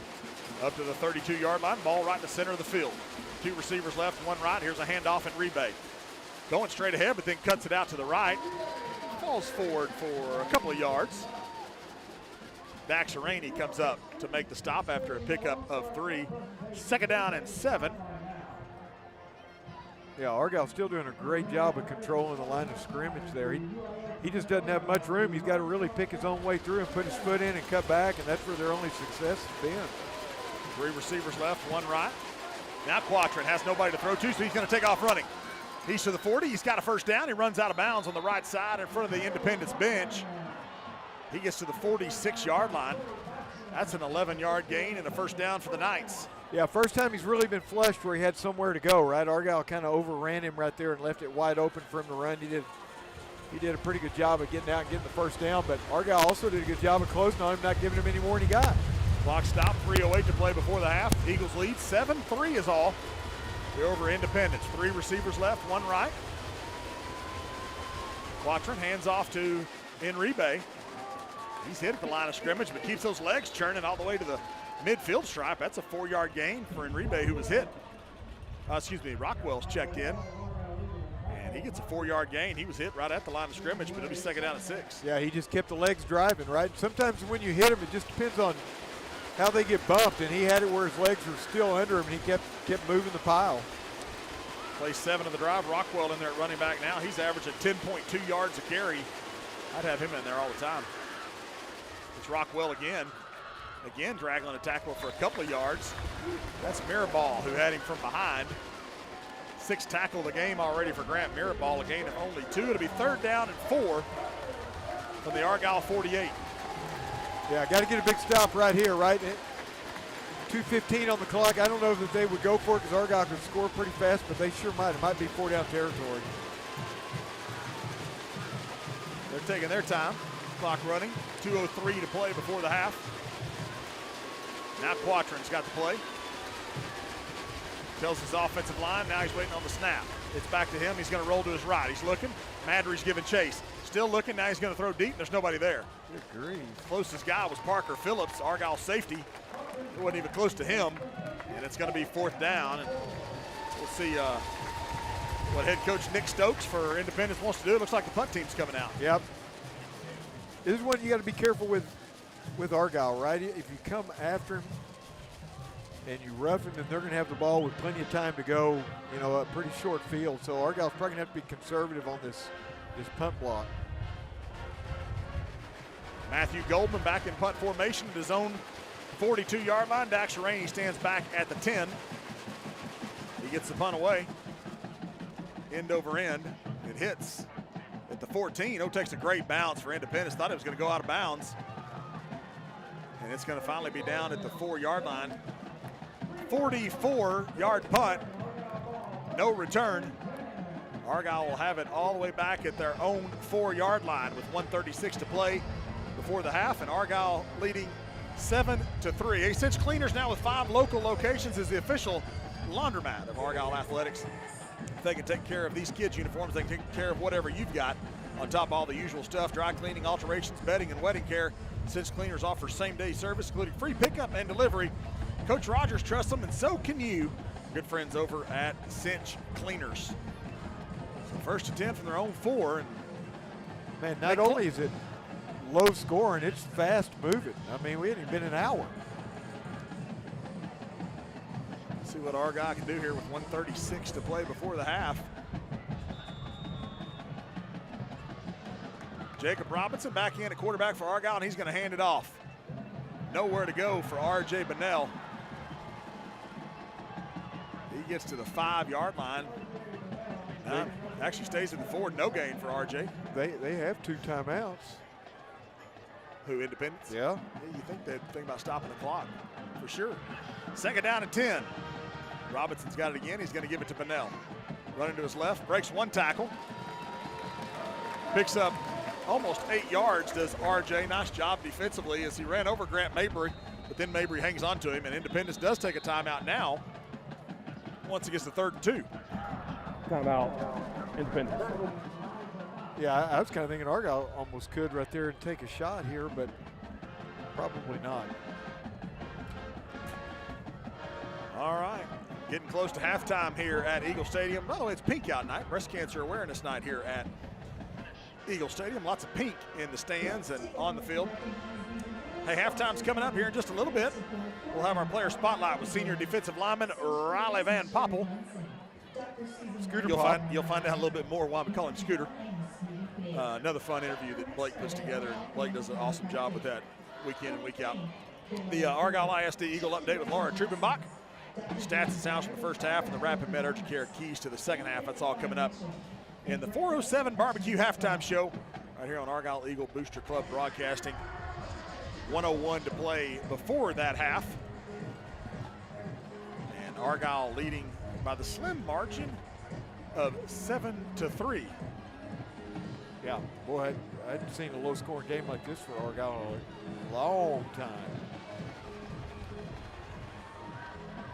Just can't get untrapped, right? I mean, it's just they're just kind of snake bit on that passing game. I mean, I'm sure it's something they're going to work on and hopefully work out. Bunnell's got a first down running left, and he's going to get drug out of bounds. That'll stop the clock. And a first down at the 21-yard line. 9-yard gain. 55 seconds. Plenty of time if they want to do something. RJ's got it again running left. Gets a block from Hunter McPhail and Wes Tucker. Out to the 31. That's a 10-yard gain for Bunnell and another first down. Argyle's got 3 timeouts. Clock's running now, 44 seconds. Whoa. Snap. Bobbled a little bit there by Robinson. Now he's rolling to his right. He's rolling to his right. He's got a man, and that's complete. He's pushed out of bounds, and now they're going to discuss it. Did he catch the ball? They're trying to decide if Krzyzak came down with it in bounds or not. Argyle coaches are there as well, trying to give their 2 cents. They're going to say, yes, he did make the catch. Ends up being a 5-yard gain to the 36-yard line. Argyle's still a long way to go with only 34 seconds. It does seem kind of dirty. They can shove you while you're in the air out of bounds, right? Yeah. But it is what it is. If we get some time, we'll go to Clark and find out. The wind's blowing, and it's in Argyle's face. They're going to go deep, though. Might not matter if Krzyzak can come up with this, and he cannot. It is incomplete. Wasn't overthrown, though. No? Well, underthrown on that one, and that gives us a chance to go down to Clark, but the clock stopped. And Clark, what's the wind like down there? The wind is in the Eagles' face as we speak right now, and I imagine that it would affect the trajectory of the ball, especially going sideline to sideline. Jacob Robinson, quick hitter out to Jaquan Felton. He's going to run out of bounds across the 40. Yeah, without getting the first down, too, that stops the clock. Yeah. 23 seconds. And it's 4th down and a yard for Argyle. So this is actually a big play here with 23 seconds. Robinson looks to the sidelines. Hard count him here. Well, he looks like he kind of tried to do that here just a second ago. I'd try it again. 0 for 2 on 4th down is Argyle. Robinson gets the snap. RJ Bunnell running left. He's got the corner. 45, trying to get out of bounds, but he's not going to be able to. He's going to get across the midfield stripe to the 49-yard line. Actually, they're going to mark him down right at the 50. A 10-yard gain, and Argyle takes a timeout with 16 seconds to play before the half, leading 7-3. Yeah, whoever made the tackle, man, he was beat, and then all of a sudden just kind of got a piece of RJ's jersey and got him down. If he hadn't done it, I think RJ had another 15, 20 yards.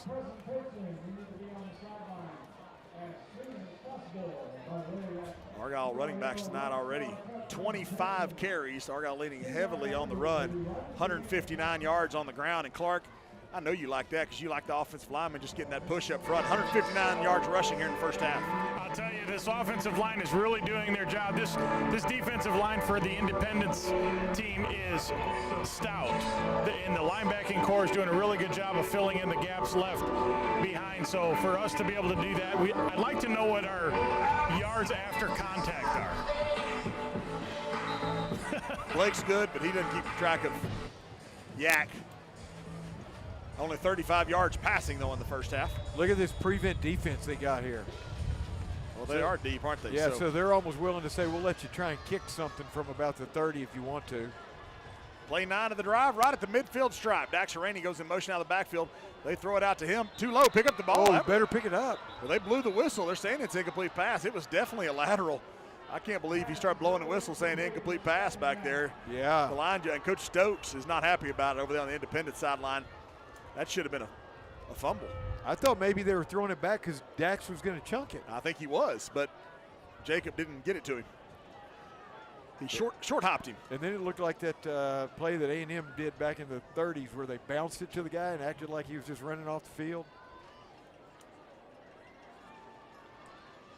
2nd down and 10 from the midfield stripe. And this ball is passed out to Will Hodson, who'll just step out of bounds after picking up 6 yards to the 44-yard line. 8 seconds left. Really all Argyle can do here, Mitch, is just kind of launch one toward the end zone, I guess, and hope you get a pass interference. Argyle will take another timeout. Yep.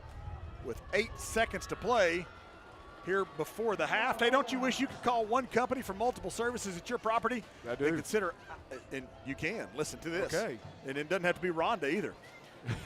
Asking you to help. Then consider Ideal Partners. Their bundled offerings give you the convenience of having one service provider and a more cost-effective management of your property. Rest easy and let Ideal Partners handle your residential or commercial property needs. Ideal Partners. So kind of a sloppy first half, but Argyle's moved the ball well on the ground. The passing game lacked a little bit to be desired so far. Yeah, I think they'd probably like to see a little bit more out of it. Some of it, though, the running game's been so good they hadn't had to chunk it a whole lot, right? But, You're right. But 4-quarter game, right? But 4-quarter. You know, Clark mentioned this a little bit about them being stout. Got to give some credit to this Independence defense. They're giving up only 230 yards a game, 116 on the ground, only 112 per game through the air. They've got 10 sacks. They've had 8 fumbles they've recovered. They've got 7 interceptions on the season. So this is not a pretty good defense you're facing. They're halfway through the game, keep in mind. John Gailey is checked in at quarterback. The better arm of the two between him and Jacob Robinson. Robinson has the better legs. 3rd down and 4, but Gailey looking. Now he's going to throw right over the middle to Prince, who's going to toss it to Dax Rainey. And a nice little toss. And there's a flag down late. Uh-oh. We can't end the half on a defensive penalty, so if that's against Independence, we'll have another play from the 25-yard line. So a 19-yard gain on the pass to Wayne Pritz. He tossed it to Dax Rainey. During the run, personal foul, face mask, number 1 on the defense. Will be one added one-time play to the half. Matthew Goldman gets the call, and Clark, we're about to find out how strong that wind is, as Argyle says, well, we got one play from the, well, they move it up. I forgot they were going to move it up here on the penalty as well, so that takes it all the way up to the half the distance, right? To the 17. So they'll spot it on the left hash at the 24-yard line. So it'll be a 34-yard field goal attempt for Carter Buxton out of the hold of Colton Rockamore and the snapping of Caden Yates. No time left on the clock here, but the defensive penalty give Argyle one last play. And what are we doing here? I don't know. Icing the kicker? Well, it's the referees. Yeah, the officials are the one that stopped it. I don't see them saying there was a timeout or anything. All right. The end of the run was at the 24. The ball being placed at the 12. I was going to say it's half the distance, and they didn't go very far. Okay, so they put it down at the 12. So now the ball will be spotted at the 19-yard line, a 29-yard field goal attempt for Argyle number 40, Carter Buxton, junior kicker. Snaps back, holds down, kick is on its way, plenty of leg. No good, wide left, off the leg of Carter Buxton. Had plenty of leg on that one, It looked good, but just sails a little bit left. And we're at halftime here at Eagle Stadium on Pink Out Night. And it is Argyle leading 7-3. Shout out to my buddy Jarvis Boyd listening tonight. Appreciate you, Jarvis. Also shout out to Alan Carriarco listening tonight. We'll see if we can get a quick chat here with Coach Rodgers.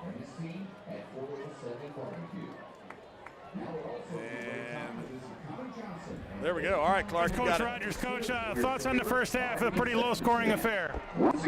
We just got to play better offensively and put some points on the board. You know, we're close as we've been. We just need to execute it at a higher rate than what we have been. Just should we expect anything different in the second half as far as scheme go? I hope it's something different. I hope we call more touchdown plays. Absolutely. Good luck in the second half, sir. I like touchdown plays. Yeah. Those are good plays. Dial those up. Yeah, you should have. Everybody likes winning. All right, we're going to take us to timeout. The 407 Barbecue Halftime Show is on the way next. At the half at Eagle Stadium, it's Argyle 7, Frisco Independence 3. Back with that 407 Barbecue Halftime Show in just a moment on AEBC Broadcasting. Lamar National Bank offers checking, savings, money market accounts, and loans to businesses and consumers. Whether you like doing business face-to-face or talking to a real person over the phone, Lamar National Bank is the hometown bank that can best serve you because their bankers live, work, and play in the markets they serve. Go see our team at the North Lake branch or call 972-318-1060 to see that at Lamar National Bank. It's relationship banking at its best. Lamar National Bank, NMLS number 243049, equal housing lender, member FDIC. CR Plumbing is a small family-owned business operated by Clayton and Hannah Robinson. Hannah grew up in Argyle, and no one knows these stomping grounds like she does. CR Plumbing prides ourselves on taking care of our customers, employees, and serving our community. We offer an array of plumbing services, including water filtration systems, leak detection and repairs, water heater tankless conversions, and platinum memberships. Visit our website for any plumbing needs at crplumbingdfw.com. We are CR Plumbing, your local plumber you can trust.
Neat deal here at Argyle High School.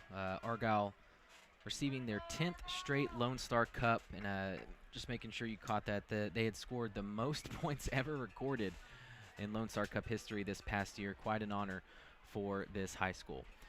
And at the break, Argyle leads Frisco Independence 7-3. Quick-moving first half and very low scoring as ball control was being played on both sides. We'll get into some of the stats and sounds here coming up later in the 407 Barbecue Halftime Show. We're going to take a quick break, and here on the other side, we're going to get you to the Player Spotlight segment this week as we caught up with Rylie Van Poppel. But first, a word from our sponsors. This is Eagle Football, brought to you by the Argyle Eagles Booster Club. Preferred Climate Solutions proudly supports our Argyle Eagles. We have over 17 years of experience with portable heating and cooling systems all across the great state of Texas. Preferred Climate Solutions provides great customer service and quick response times in a variety of applications. Visit our website at preferredclimatesolutions.com and see what we can do to keep you comfortable. PCS provides the best on-the-spot cooling and heating products in the industry. Let's go, Eagles! This year, as our Argyle Eagles build on the continued legacy of success, our Papa John's family is here to help step up your pizza game. The North Lake Papa John's is your locally owned and operated pizza shop right here in your backyard. Step up your dinner plans this week with any one of our specialty pizzas, papadillas, wings, and desserts. This season, get 25% off your order by using the coupon code EAGLES23. It is the perfect way to celebrate an Argyle win tonight. Enjoy the game and go Eagles. Better ingredients, better pizza, Papa John's.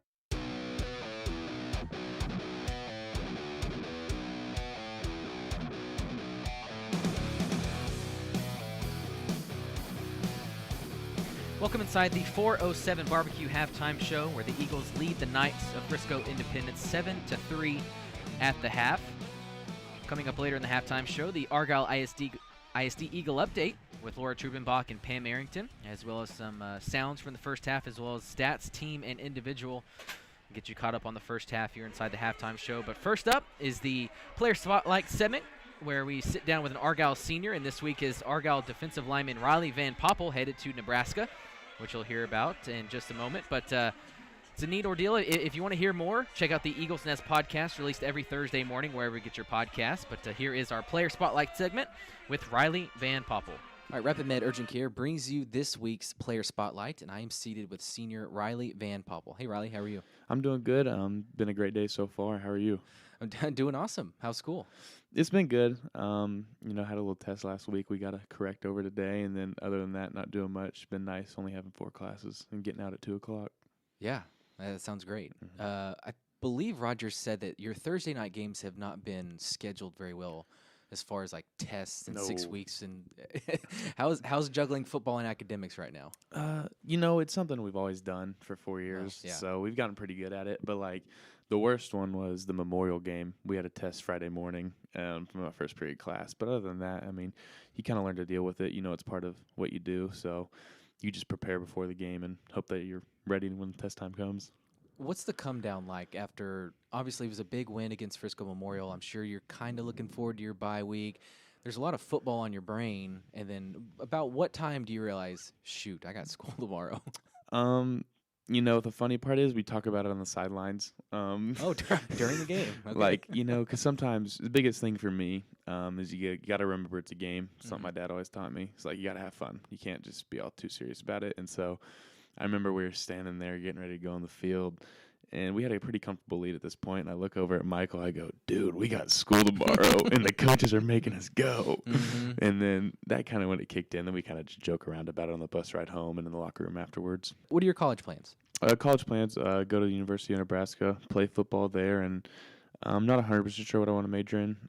Something in the business world, because after that, if ultimately I want to play football for as long as I can. If that doesn't work, probably be like a welder or go into HVAC or something like that. So something in business, maybe own a business when I'm older, but go to Nebraska and give it all I have.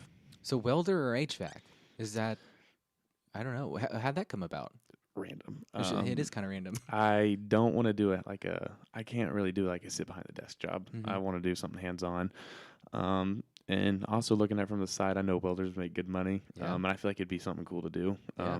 Go to a lot of places and do cool projects. So I think it'd be fun. You get to wear that cool mask. Yeah, and then the thing that really got me into it a few years ago was you get to have a cool welding truck, and I was like, there you go. That's pretty sweet. And yeah. Then I started looking into it, and I was like, this isn't a bad job. That sounds awesome. Yeah. Maybe I need a career change. But Nebraska, why there? Atmosphere, tradition, the program.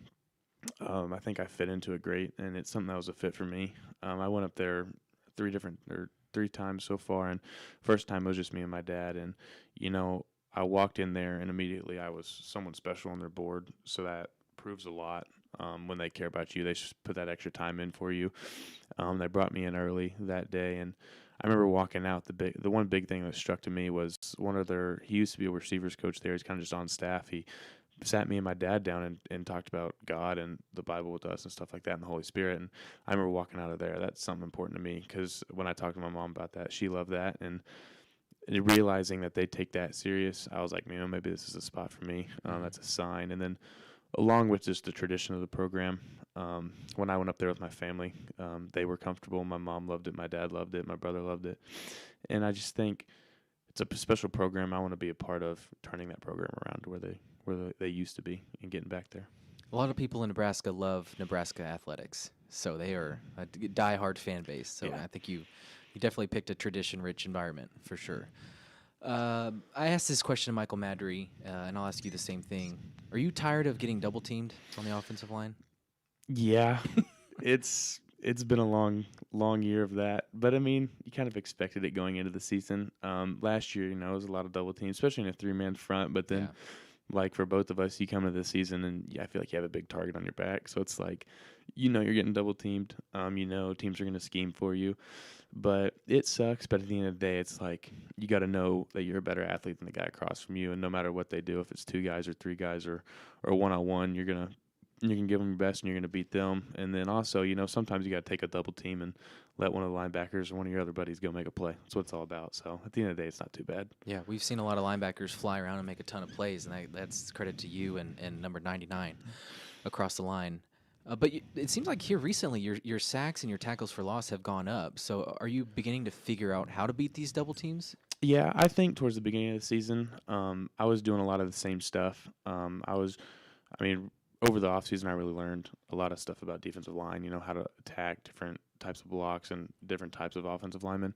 And I kind of stuck to one thing, which is mainly power move, and then I realized I needed to mix it up a little bit. And I also just wasn't happy with how I was playing the first 4 weeks. I think I did a good job, but it wasn't up to my self-expectations. So that I turned it on there, and I really started to focus up and get in the right mindset for that. Realize, like, hey, I need to step it up if I want to be where I want to be personally. I guess a lot of broadcasters do this. Let's say you sack the quarterback, and the play-by-play guy will try to say something funny of, Rylie says, "Welcome to Argyle," to whoever. Well, the great Andy Smith has been saying that you ask the quarterback if they know how to shuck corn because you're headed to Nebraska. Is that true? Is that what you say to him when you knock him down? I haven't, but maybe I can now. Next time, now that I know he says that, maybe next time I get a sack, I'll ask him. Normally, I'll ask him, like, something stupid. I mean, sometimes I say stuff to him. Like, against Lake Dallas, I asked the kid why he kept throwing it away or running away from me. I asked him why he wouldn't let me get a sack after I hit him the first play. And then other than that, it's normally just stupid stuff, or I just give him a hand, help him up, and don't say a word. That's funny because I think it was against Lake Dallas. You hit the quarterback really hard, and he ended up throwing an interception. And I think you helped him up, and you pat him on the helmet, and then just kind of sent him along his way. But did you say anything at that point? I asked him if he was okay because – I hit him, and I realized we got an interception, and then ran out of bounds, and then I looked down, and his chin strap was over his eyeballs, and so I don't think he could see. I was just helping him up, and that's when I asked him later in the game, and he told me he didn't want to get hurt, so he kept throwing it away. I was like, okay, well, that's a good response. Well, he's being honest. Yeah. So your older brother played here, but he chose baseball, and obviously your dad, Todd Van Poppel, played for the Rangers and in the Bigs for a long time, Major League Baseball. But you're football. Was baseball a part of the plan, or did you always want to do something different? How did you land on being a big-time football player? I realized, when I was younger, middle school, elementary school, intermediate school, I always wanted to play baseball. My dream was to be a professional baseball player. I thought I could. I knew I could.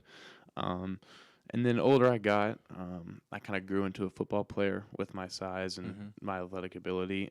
It's not I was bad at baseball, but it's over the years, I could see myself trending towards football more. And so I remember my sophomore year, it got to the point where I was still playing both. I played summer baseball, school baseball, and all that. And then I would be sitting out at practice. All the football guys are training or doing 4th and inches or something at the school. And I realized I caught myself wanting to be there, wanting to get better at football because I knew the next season would be big for me. And that's when I told my dad, I was like, yeah, I think I'm done because I want to set a goal, or I want to put my mind to one goal, and that was play college football because that's kind of the person I grew into being. What was that conversation like? Was he kind of bummed, or? No, he was supportive because he always, from a young age, he always made us play 2 sports. He doesn't believe in being a one-sport player. Yeah. That's why I used to play basketball when I was younger, so I played many sports. And then he always told me there was going to be a point where I had to choose, and he wasn't going to be mad if it was football. He wouldn't be mad if it was baseball. He wanted me to choose something that I could put everything towards and make it far in that one and not be split between 2 sports. Yeah. Well, I think it's obviously working out so far. Big yes, sir. Big Ten offer and obviously killing it on the football field. Off the field, what's your bit? What are you known for on the team? Obviously, got a couple anime guys on the defensive line. I don't know if you're into that or not, but tell me, what's your bit? Me, as a lot of people probably see me, I'm kind of just old, laid-back country dude to a lot of people. As Jason called me in the weight room the other day when we were talking to Coach Pierce, he called me a popular loner because I'll go hang out with the friends. We always have like a group chat or something of all of us, and I'll do something one weekend, but they won't see me for 3 or 4 weeks. I kind of just do my own thing, hang out with my family, and then boom, I'm there again. But it is how it is. It's just how I roll. I'm kind of laid back. Yeah, you like to do your own thing. Kind of enjoy the silence. Yeah, sometimes. Very cool. So you said no to anime. No, I've never watched anime, and I don't plan on it. Okay. Apparently, Michael Madry has subscriptions to all these anime websites. He loves it. We'll look over, and he's watching it at lunch or something, has his AirPods in. It gives us all a laugh, so it's worth it. I told him that he needs to start doing some anime sound effects on the defensive line. Yeah, I actually listened to that, and I heard that. I thought that was hilarious. Has he done it? He doesn't make anime sound effects, but, I hope he doesn't hear this. Sometimes he'll let out a grunt or something. Yeah. I think everyone does it, but it's funny because you notice it when he does it. That's funny. Okay, so I've got some background on you. And this says that you used to be a big costume guy. Oh, God. What does that mean? Back when I was in pre-K and lived in Southlake, I had a Bob the Builder outfit, and I wouldn't take it off. My mom has photos of it when it fit me when I was 2 years old, and then when I was 6 years old and it didn't fit me, but I still had it on. I was always wearing a Bob the Builder outfit or something along those lines. It was a Spider-Man. I remember when I was really young and my brother played baseball, I dressed up. His team was the Outlaws, so I dressed up as a cowboy, put eye black all over my face, have a cowboy hat and chaps. That's great. And go to the baseball game just looking like that. That's awesome. So, yeah. So what... obviously you probably don't remember your mind space back then, but was it just fun? I think it was just fun. Yeah. I just like always looking like something, and I don't remember. I just know the photos of it are funny. I have a few of them on my phone, but they give me a laugh. Boy, that's funny how people change because that seems like you were a really flamboyant kid, and now you're kind of all right. Yeah, no, I wouldn't do that nowadays. Maybe sometimes, but no, more than likely, that would not be me now. Do you have a nickname? I think a lot of people call me Pop. Just simple. Okay, I see here that you used to be called Scooter. Oh, God, my dad's throwing me under the bus. He used to make fun of he still does make fun of how I run, but he called me Scooter. Say I'd scoot around the bases in baseball when I got a hit. So, he did that a long time ago, and it's stuck since. I think in the info he sent me, it's because your knees never bent. You just kind of scoot. Yeah, I ran straight-legged. But luckily, no one around here really knows about that. That was kind of just him and a baseball team thing. So no one really in the school knows about that. Funny.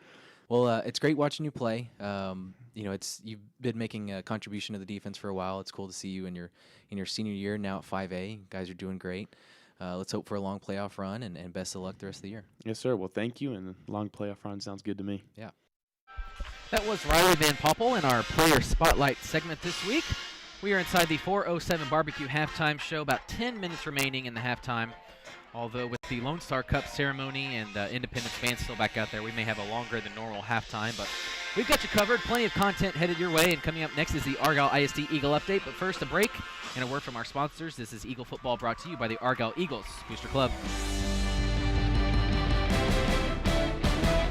The Looking for a place to host your next event? With 25 flexible event spaces, Embassy Suites Denton Convention Center can handle everything from business meetings to family celebrations, ranging in sizes from 10 to 1,000 guests. We also offer catering. Embassy Suites Denton Convention Center, proud Argyle Eagles athletic supporters, is located at 3100 Town Center Trail in Denton. Give our award-winning Embassy Suites a call for a quote today at 940-243-3799. Go Eagles. A trusted community staple for over 15 years, Rapid Med Urgent Care provides you and your family with personalized minor emergency care. Checkups to cuts, broken bones, vaccinations, rapid COVID testing, allergy testing and treatment, physicals, and even state-of-the-art concussion treatment. We do it all. Walk-ins are welcome or visit rapidmed.com. Find a time that works for you, book your video or in-person visit today. Rapid Med Urgent Care, hometown emergency care doctors with Texas-sized hearts and proud supporters of our Argyle Eagles.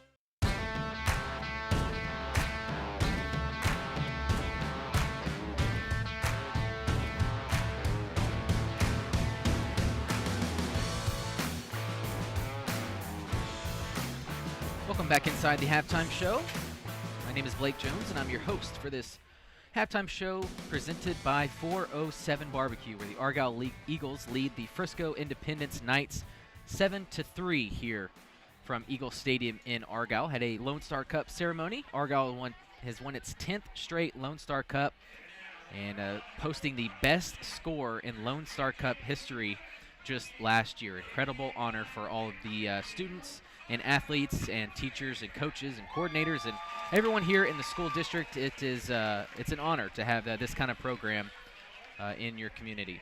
Moving on to the Argyle ISD Eagle Update with Communications Directors Laura Trubenbach and Pam Arrington, and this is brought to you by Laura Jacobson and the Legacy Group. Hello, Eagles. It's a busy time for us right now. First of all, it's Pink Out Week. During this time, we honor and show support for those in our community that are fighting or have fought cancer by wearing pink. I know that many of us have been affected or know someone very special that has been affected by cancer. So we come together as a community and celebrate them. We are also celebrating the presentation of our 12th Lone Star Cup during halftime of the varsity football game. Argyle has earned a record 168 points during the 2021-22 school year. This is a state record over all classifications. If you're not quite sure how the Lone Star Cup works, points are accumulated through a school's combined academic and athletic achievements. This is the 10th straight UIL Lone Star Cup for the district and its 12th overall. We continue to reign over this accomplishment. The talent of our students and their coaches and directors is outstanding. The Argyle High School Counseling Department presents Tall Cop, High in Plain Sight. Officer Galloway, aka Tall Cop, will be speaking at this event to provide education to parents and students on how to combat underage drinking and drug abuse. Officer Galloway has nearly 20 years in law enforcement, and he's a highly respected and internationally recognized instructor on trends in drug and alcohol culture and enforcement methods. Don't miss this educational opportunity. This event will take place in the AHS Auditorium on October 26 from 6 to 7:15 p.m. Both parents and students are welcome. This leads us into Red Ribbon Week, which will be recognized the week of October 24th. During this time, schools will have a series of dress-up days to show their stand against drugs. Make sure to check your campus's website or weekly newsletter to learn more about the theme days and participate in the campaign. As the Red Ribbon motto states, celebrate life, live drug-free. As basketball season gets underway, the annual Midnight Madness kickoff event will take place after the November 4th senior football game. Midnight Madness will take place in the main gym of Argyle Middle School, right across from Eagle Stadium. There will be free food, contests, prizes, and your 2022-23 varsity boys and girls basketball teams will be introduced.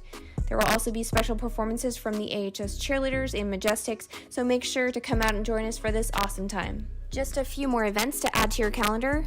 Argyle Middle School Theater Department will be performing The Addams Family, November 10th through 12th at the AMS Auditorium. Make sure to visit the AMS website to purchase tickets. Sunday, November 13th is the Argyle Education Foundation's annual Chili Cook-Off and Mac-Down. This will take place at the Harvest Front Porch from 2 to 5 p.m. Purchase tickets or a booth at their website, supportargyleisd.org. And make sure to attend the Multicultural Night on November 15th at 5:30 at Argyle South Elementary. There will be a fashion show, authentic food, music, and dance, so come be a part of this festive night.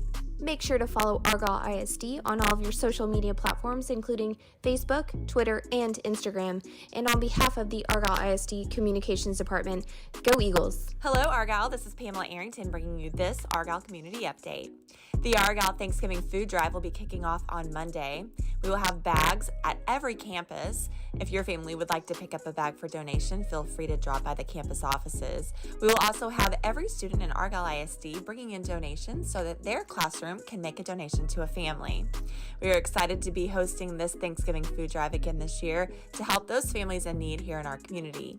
We'd like to give a big shout out to the Argyle Lions Club for donating all of the brown paper bags that we will be using for this donation. And we would also like to thank the Argyle High School UNICEF Club for their volunteer work in these efforts. All right, so we want to talk to you about the House of Horrors. Argyle High School Theater Department is presenting their annual Halloween House of Horrors Haunted House. And this is going to be taking place October 28th through the 29th from 6:30 to 10:30 p.m. It is rated PG. All right, so this is taking place in the Argyle High School Auditorium, and you can meet at the lobby. It's $5 at the door. Concessions are available. I know I have attended this before, and even though it's rated PG, I still find it to be very scary. So if you hear loud screams coming from the auditorium, that might just be me. These students have worked extremely hard behind the scenes as they are putting together all of the different items that are being used. They are putting together all of the props, the makeup, the masks, the costumes, and so they have put a lot of work into this fundraiser. So make sure you mark your calendars. Again, that's October the 28th and 29th from 6:30 to 10:30 p.m. Make sure you bring money for your tickets and for concessions. They will be selling popcorn at the door. All right, Argyle, well, that's all I have for you today. I hope everyone is having a great week as we're enjoying this cooler fall weather. Keep cheering on our guys out there on the field. Big shout out to the Argyle High School Band, the Color Guard, the cheerleaders, Majestics drill team. We appreciate everything you do to bring spirit here in Argyle. Have a great one and go Eagles! All right, thank you, Pam. Thank you, Laura. That is the Argyle ISD Eagle Update. A look around the school district and community, and thank you so much to Laura and Pam. A lot of hard work goes into that update and information headed your way, and we greatly appreciate it. Inside the halftime show, Argyle leading Frisco Independent 7-3 as the Argyle band takes the field. I got a few more things to get through in this halftime show, including this break. So we'll be back in 60 seconds, and here on the other side, we'll recap some of the stats from the first half and sounds and highlights from a quick first half of action here from Eagle Stadium in Argyle. This is Eagle Football, and it's brought to you by the Argyle Eagles Booster Club. JB Warranties is a local family-owned business based out of Argyle, Texas. They work with thousands of contractors nationwide to offer part and labor warranties on heating and air conditioning equipment. Named to Inc. 5000's Best Places to Work list in 2018, 20, and 21, they're looking to add members to their team. If interested, please send a resume to hr@jbwarranties.com or call 855-742-5522. JB Warranties is a proud sponsor of Argyle Athletics. I am Gillette Ryan with the North Texas team, now powered by Compass Realty. I've been providing my clients, friends, neighbors with premier real estate services in Argyle for over 18 years. I am dedicated to providing my clients with a more powerful service and even more powerful results. We are working together to create a personal experience to help you accomplish your real estate goals. Call us today if you have any real estate needs. We are proud to be part of the Argyle family, and go Eagles!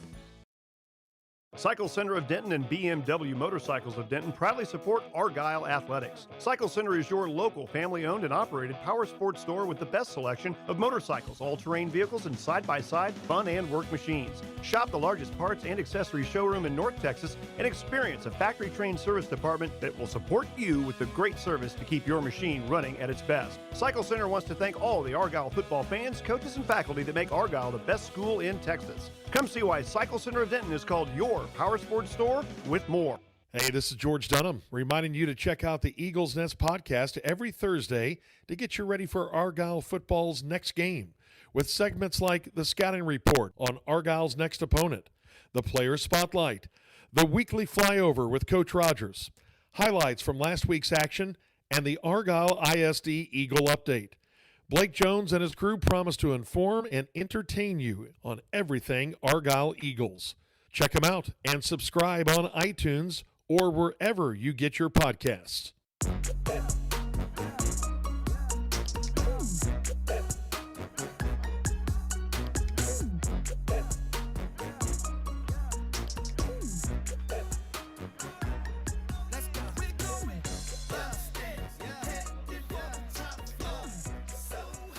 Welcome back inside the 407 Barbecue Halftime Show. As the Eagles lead the night. Need help remodeling or staging or are a first-time buyer, Lori's dedicated to DJ Ringenberg is getting too ahead of himself. Sorry about that. 7-3, Eagles lead the Knights as the Argyle Band is on the field performing right now, following the Lone Star Cup ceremony here from Eagle Stadium. And let's get to some of the first half stats and sounds as Argyle took the opening kick of today's game and drove down. And in 8 plays and 35 yards, the Eagles unfortunately turn it over on downs. But backed up was Independence, back at their own 31, and drive down 11 plays and 66 yards to kick a 20-yard field goal. They had a lot of momentum on the drive, actually reaching the Argyle 2 before a false start pushed them back to the Argyle 7, and the defense stood strong and held Independence to 3, and at that moment Argyle trailed 3-0. How would Argyle respond? Well, 9 plays, 65 yards later, Argyle gets its first and only touchdown in the first half. Gailey now goes up under center. Quarterback sneak gets a push from Austin Crowder. His center, Jason Crowder, straight ahead, and an Argyle touchdown, a 1-yard touchdown run for John Gailey. R.J. Bunnell does most of the work on that drive. 6 on the board for the Eagles. Bunnell did do a lot of work on the drive. 6 carries for 52 yards, including 3 times moving the chains for the Eagles, as that is their lone touchdown drive of the first half. In fact, it was the last time either team scored. Frisco would punt the ball 3 more times in the first half, accumulating just 73 yards offensively. Keep in mind, they went 66 on their touchdown drive. So the Eagles made adjustments on the defensive end and held Independence off of the scoreboard.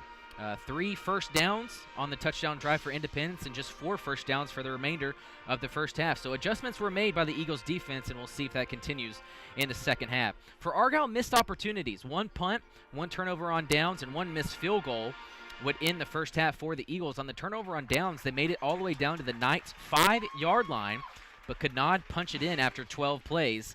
And the missed field goal, the Eagles actually got the ball with 1:36 deep in their own territory, but after a few Bunnell runs got them out to close to midfield. John Gailey hooked up with Wayne Pritz and Dax Haraney on a hook and ladder, got them down to the Independence 24-yard line, and with a face mask moving it down to the 12 after moving the ball halfway on the face mask. But the Eagles cannot convert and miss a field goal wide left that sent us into halftime, and not a lot of scoring in the first half as Argyle leads Independence 7-3. Individual stats for the Eagles: Jacob Robinson 6 of 13 for 27 yards. John Gailey 3 of 4 for 29 yards. So not a ton of yards in the aerial game for the Eagles in the first half. But the ground was working. Landon Ferris 14 carries for 70 yards. R.J. Bunnell 11 carries for 89 yards. So put those two together, 25 totes, 159 yards for the Eagles. You'd think that would lead to more points. We'll see if it does in the second half. Receiving, a lot of Eagles touched the football. Hunter McFall, 1 for 5. Jaquan Felton, 2 catches for 11 yards. Dax Haraney, 2 catches for 7 yards, including a 5-yard run on the hook and ladder. Will Hudson, 2 catches for 13 yards. Will Krzyzak, 1 catch for 5 yards. And Wayne Pritz, 1 catch for 15 yards. John Gailey, 2 totes for 1 yard, including that 1-yard touchdown run. And Jacob Robinson also had a run on the ground for 2 yards as well. Conversion stats: Argyle 4 of 8 on 3rd down and 1 of 3 on 3rd. And as for Independence, they were 2 of 6 on 3rd down and did not attempt a 4th down. Unofficial tackles for the Eagles: Grant Mariball leads the way with 6 tackles. Devin Owen with 4, and Mesa Eagles with 2 and 1.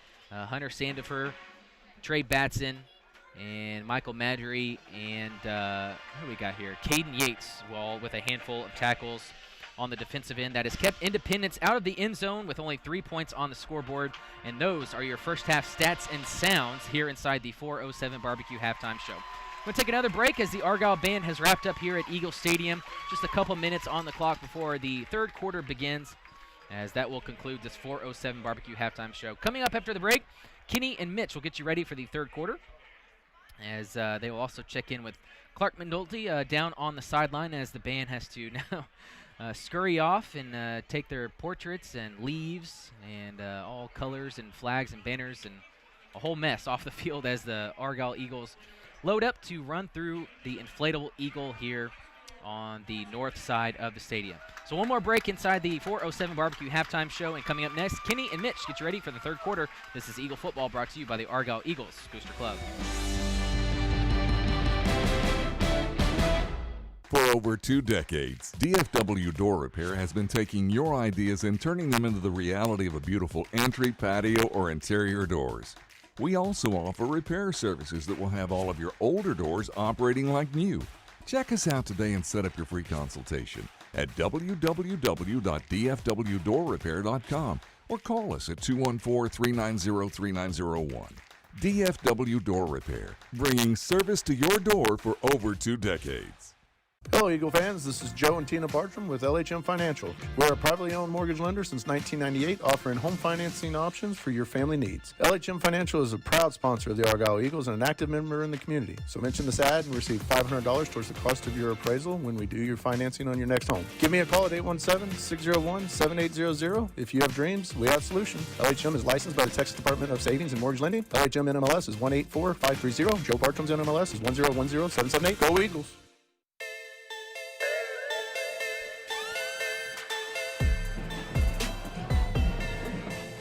Welcome back in here at Eagle Stadium. Along with Mitch Cullen, I'm Kenny Arthur, Clark McNulty on the sideline, Blake Jones, producer extraordinaire, of course, producing another fabulous halftime show. We're getting set for the second half, and I'm talking a little bit here to Mitch, and Mitch, some Rapid Med Urgent Care keys to the second half, and we always talk about Argyle's keys to the second half, but I wonder what the Chick-fil-A on 407 mood on the sideline is like for Frisco Independence, only down 7-3, the number 1 team in the state. As I'm looking across there, they're pretty jacked up. I don't think they expected it to be this close.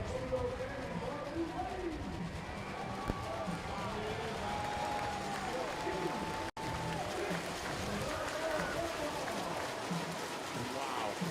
Check. Sorry about that. I don't know if anybody else heard it, but Andy, our fabulous PA announcer here, was in my ears. So he's exciting, though. It's our team. That's right. It came through my Carter Buxton kicks off. 11. Frisco Independence will get it first, and it goes through the hands. Oh, and out of the back of the end zone. So that's a live ball, Uday right? and Rebe. Yeah, I think, because he called a fair catch, but then it went through his hands out on the 1. It's a muff. So, anyway, so let's talk about the starting offense for Frisco Independence. Mateo Quatrin, the quarterback. He's a senior. Uday and Rebe is the running back. The receivers are Mackenzie West and Landon Neely. Austin Calls the halfback. Jake Simpson, the tight end.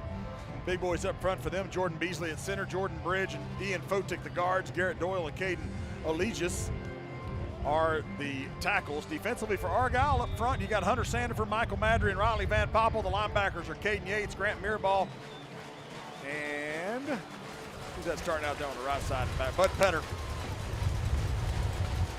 I'll get you the corners and the safeties here in just a moment. Quatrin on first down wants to throw a screen pass out of the backfield. There's a flag down, and it's actually going to be Keith Rockwell starting at running back for Independence here in the second half. But again, we did have a flag down. The safeties are Trey Batson, Dax Rainey, and Devin Owen, and the corners are Jaquan Felton and Colton Rockmore for Argyle. Argyle in their black jerseys, black pants, white numerals outlined in red, white and red striping down the pants, black helmets, and white eagle feather. Thanks to Cinch Cleaners for the uniform update. Independence in their white jerseys, white pants. Illegal man downfield on the offense, number 88.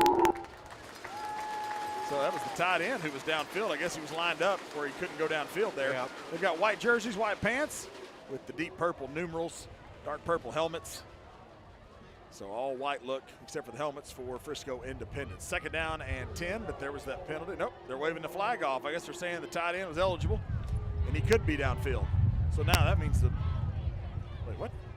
So okay, now they're going to say at the 30-yard line, a 5-yard gain on that pickup on the pass to Keith Rockwell. There's some confusion. Yeah, so I think Independence is thinking we can throw. We can't really run the ball, but we can throw, and I think that's what their focus might be the second half. We'll see. So 2nd down and 5, and it's going to be Rockwell running left. He's going to cut it back inside, and he's going to be really close to picking up a first down. Nope, he is. He's still on his feet. Heck, I thought he was down in that big pile. He's going to get it all the way out to the 42-yard line. Nice gain for Keith Rockwell. 12-yard gain, and Mitch, we've seen him drag the pile a couple of times tonight. Yeah, they had him at 7 yards right there, and he pushed it on for 5 more. And again, it's those fresh legs, right, coming right out of the second half. Well, again, I said this in the first half. I'm not sure, and again, I'm not a coach. I've coached this many football games. That'd be 0. All right. I have daughters. But Keith Rockwell averaging 10.5 yards a carry. I'm not sure why he's not getting more carries. Play action to him this time. Going deep. There's a man wide open. Oh, my goodness. Mackenzie West had gotten past the defender, and he was nobody in a black jersey within 20 yards of Mackenzie West. The ball was behind him. He had to stop, but it goes right through his breadbasket. Incomplete, or that would have been a touchdown for the Knights. Kenny, in my dress shoes, I would have scored right there. Yeah. That's how far open he was, right? I mean, he just was so ready to run, he just dropped it. But he could see everybody coming at him, right? Because he was underthrown a little bit. But, man, we got to figure out who's supposed to be covering him. 2nd down and 10. Quatron straight drop this time. Now he's under some pressure. Steps up in the pocket, gets away from that pressure, gets away from Grant Mirabal on the far side of the field, runs out of bounds in front of his own bench over there. Does Mateo Quatron, ends up picking up 3 yards. Nice pressure from Michael Madry, but ends up being a 3-yard gain. It's 3rd down and 7. Do we have a true sack in this game? I don't know. Not so far. Not so far tonight. Yeah, I don't think so. Got a bunch 7 of hurries. last week? Like we have 7 last week. 3rd down and 7 here for the Knights. 2 receivers split out wide right. Now the tight end comes out the slot. So 3 right, 1 left. Pistol formation with Rockwell behind Mateo Quatron. 11:04 to play, 3rd quarter. Argyle leads 7-3 in this 3rd quarter. Here's the 3rd down, 7 play. Quatron rolling to his right. Still rolling, coming toward us. He's got a man open over here. That's Neely. He's going to make the catch and an immediate tackle from Jaquan Felton and Trey Batson, so it's not going to be enough for the first down. He's to the 49-yard line. Pickup of 5. It'll be 4th down and 3, and right now the offense stays on the field for Independence. Yeah, I can't imagine they would go for it right here, but he kind of, after he caught it, tried to run backwards to get back to the middle of the field. If he just lowered his head and gone forward, he might have been able to get it. Well, they look like they're going for it. So they're going to try to draw Argyle offside. 4th down and 3 from their own 49 for the Knights. 2 receivers left. 1 right, snap back to Quatron. Straight drop. He's got some time. Now he's flushed out of the pocket. He's got some running room. Might have had the first down. It's knocked away. Pass is incomplete. Good defensive play by Jaquan Felton. Pass was intended for Keith Rockwell out of the backfield. And Mitch, if Quatron keeps that, he's got the first down. Yeah, he does. And there was way too much traffic down there where he threw the ball. There was almost no chance. There's going to be 2 or 3 guys that were going to bat that thing down. And you're right. He should have bluffed the throw and then just tucked the ball and run. So Argyle has great field position for their first possession of this second half at the 49-yard line of Independence. Eagles leading 7-3. We'll get that Argyle offense for you here in just a moment. Best starting field position for Argyle tonight. John Gailey is in at quarterback. Hands off to Landon Ferris, and that's the first time we're going to call his name. Big number 11, Chase Warren, the defensive tackle, has 40 tackles on the season. That's the first time we've called him tonight. That's no gain. Might have even lost about a half a yard there for Landon Ferris. Again, Gailey at quarterback, Landon Ferris the running back. Here's the snap to Gailey, handoff to Ferris again. He's going to be hitting the backfield once again. Matthew Goldman, the linebacker, combines with Grant Mabry, the defensive end. A loss of a yard back to the 50. It's 3rd down and 11. And Clark, I talked to you about this, or I talked to Mitch or somebody about it. That was you. Yeah, that's who it was. This defense is fired up for Independence. Yes, this defense is very fired up. They're looking at the scoreboard. They're only 4 down. 3rd down and 11. Play action this time. Gailey wants to throw, and he does. Completes the pass. Will Krzyzak, and he breaks the tackle. He's off to the races. 1 man to beat, and he's going to drag him down from behind at the 5-yard line. Nice pass there from John Gailey. It's a 46-yard pitch and catch from Gailey to Will Krzyzak, and 1st and goal for the Eagles. Yeah, Gailey looked really good right there. Stood in the pocket, surveyed the field, threw a nice pass. On 1st and goal, handoff to Ferris. He does a for the end zone. He's in for the Argyle touchdown. Landon Ferris with a great move at the line of scrimmage. Dives runs over the goal line for the 4-yard touchdown run. 6 more on the board for the Eagles. So he's tripped up right at the line of scrimmage and kind of flips over with a 3-point play where he's got 2 feet and a hand on the ground, and then he dives straight for the end zone. That was acrobatic right there to get in the end zone. Caden Yates, the deep snapper. Colton Rockmore to hold. Carter Buxton to tack on the PAT. Good snap, good hold. Extra points good. 9:15 to play third quarter. Our new score, Argyle 14. The Knights 3 on Argyle Eagle Booster Club Broadcasting. Park Place is proud to support Argyle High School and all you Eagles fans out there. You deserve to feel like a winner, whether you're cheering on your favorite team or shopping for your new favorite car. And at Park Place Lexus Grapevine and Jaguar Land Rover DFW, you'll enjoy a fully customized luxury dealership experience that'll make you feel like the MVP. So head over to your nearest Park Place dealership or visit parkplace.com and see what makes them the experts in excellence. Buying or selling a home is likely your greatest investment. Lori Jacobson and the Legacy Group believe in making the process easy and simple for your family. Whether you're moving into your forever home in Argyle, need help remodeling or staging, or are a first-time buyer, Lori's dedicated to making sure all of her clients walk away from the transaction satisfied. She has a saying that you walk in as a client, but you leave as a friend. So it's no secret why she's been named Best Real Estate Agent by D Magazine yet again. Lori Jacobson encourages all the Argyle Eagles to leave a legacy both on and off the field. Go Eagles. Kickoff goes into the end zone for the touchback, bring it out to the 25-yard line with 9:15 to play in the third quarter. Argyle with the touchdown, and here is your drive summary with Mitchy Poo. Kenny, that ball hit maybe just short of the goal line. If it checks back this way, I don't know. I think we've seen that from other teams before. Anyway, our drive summary on this one. Lamar National Bank bringing it to you. 4 plays, 49 yards. A minute 4 with the big play, the 46-yard pass to Kriziak. Longest play of the night for Argyle, which surpasses their 21-yard play, so 46 is a lot more. And Rebay gets he's Balo! Ball's loose! It's on the ground! Argyle's on it! Trey Batson recovers the fumble! Bud Petter forces the fumble! Give Rylie Van Poppel some credit. He was in the backfield right after the snap. He calls the ruckus back there. Argyle gets the turnover. First one of the game. Argyle football at the 17-yard line of Independence. Yeah, they pull the ball out. It flies up in the air. I thought we were going to have big man running the ball. Yeah. I thought he had it. Went right into the offensive lineman's hand. That was big number 54, Jordan Beasley, the center. And then he was hit and pops right out of his hand. Yeah, it's funny. Those big guys, as strong as they are, just cannot hold that football. But great play by Argyle. You know, it really probably wasn't a very good decision going for it on 4th down for Independence, giving Argyle a short field. Now they got a real short one. John Gailey back in at quarterback, handoff. R.J. Bunnell makes a move right at the line of scrimmage to get a couple of yards. Drug down once again by big Chase Warren, the 6'3", 250-pound senior. And there's a late flag. 33. Weston Cheney laying on the ground for Argyle. Wes Tucker was in there as well, but gain of a yard. It'll be 2nd down and 9, barring see what the penalty is here for sure. It's a big one no matter what, right? It's either putting Argyle down on the after the play is over. Sportsmanlike conduct. Number 33 on the defense.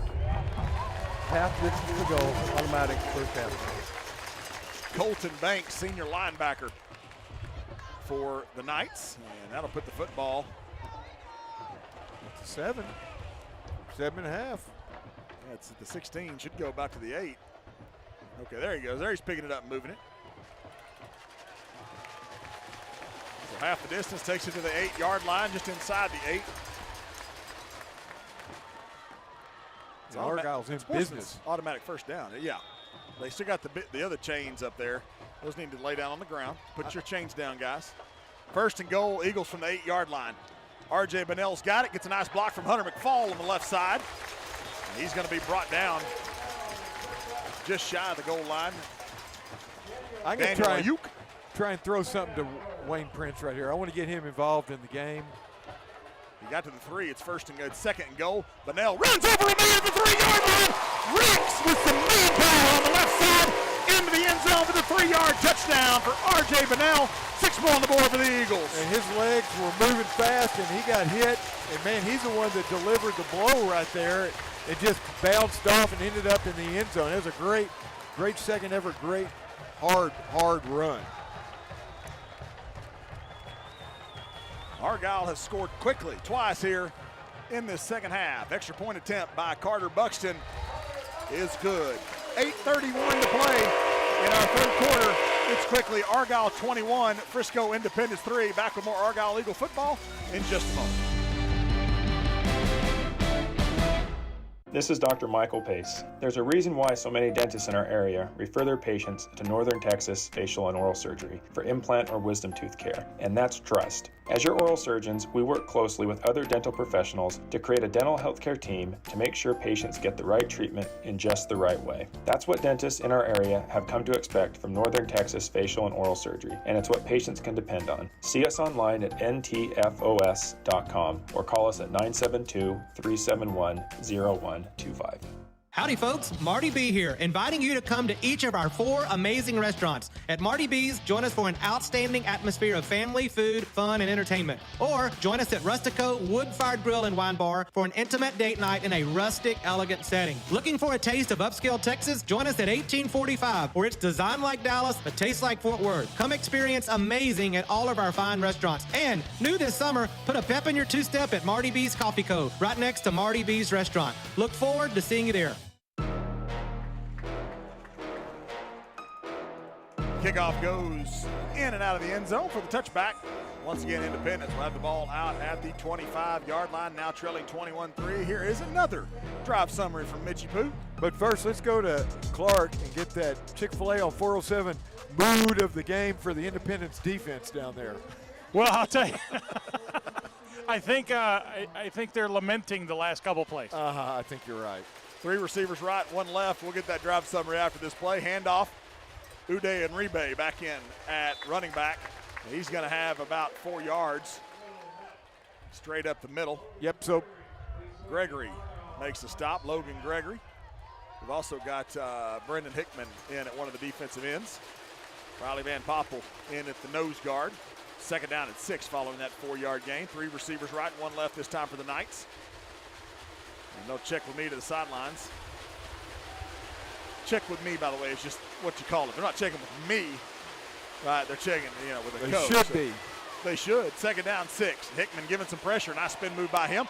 Quattro's going to step up, and he's going to get sacked.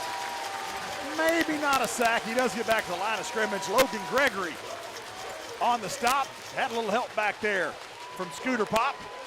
Rylie Van Poppel. It'll be 3rd down and 6. All right, let's go to that drive summary real quick. Brought to you by Northern Texas Facial and Oral Surgery.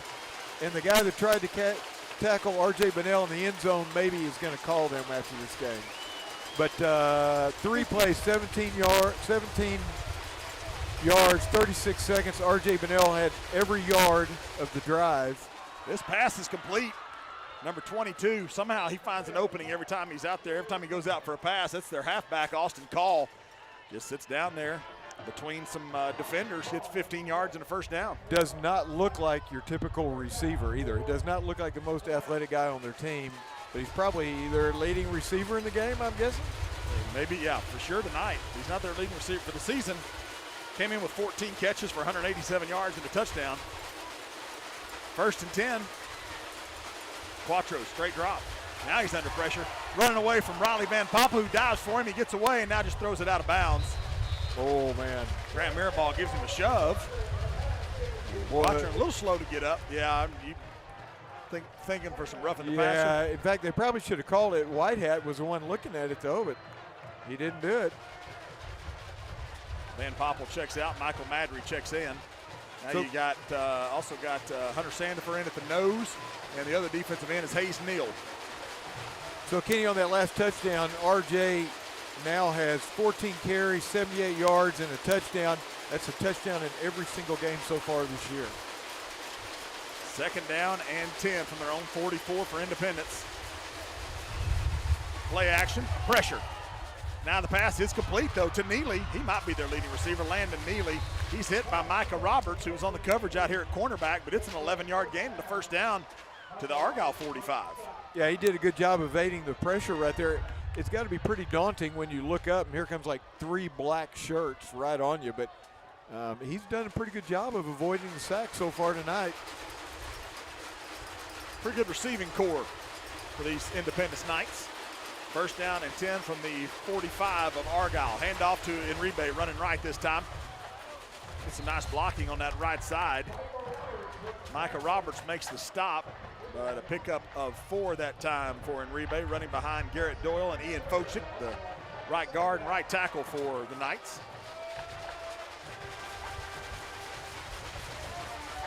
Second down and 6. 3 receivers lined up left, 1 right. Just kind of quietly working their way down the field.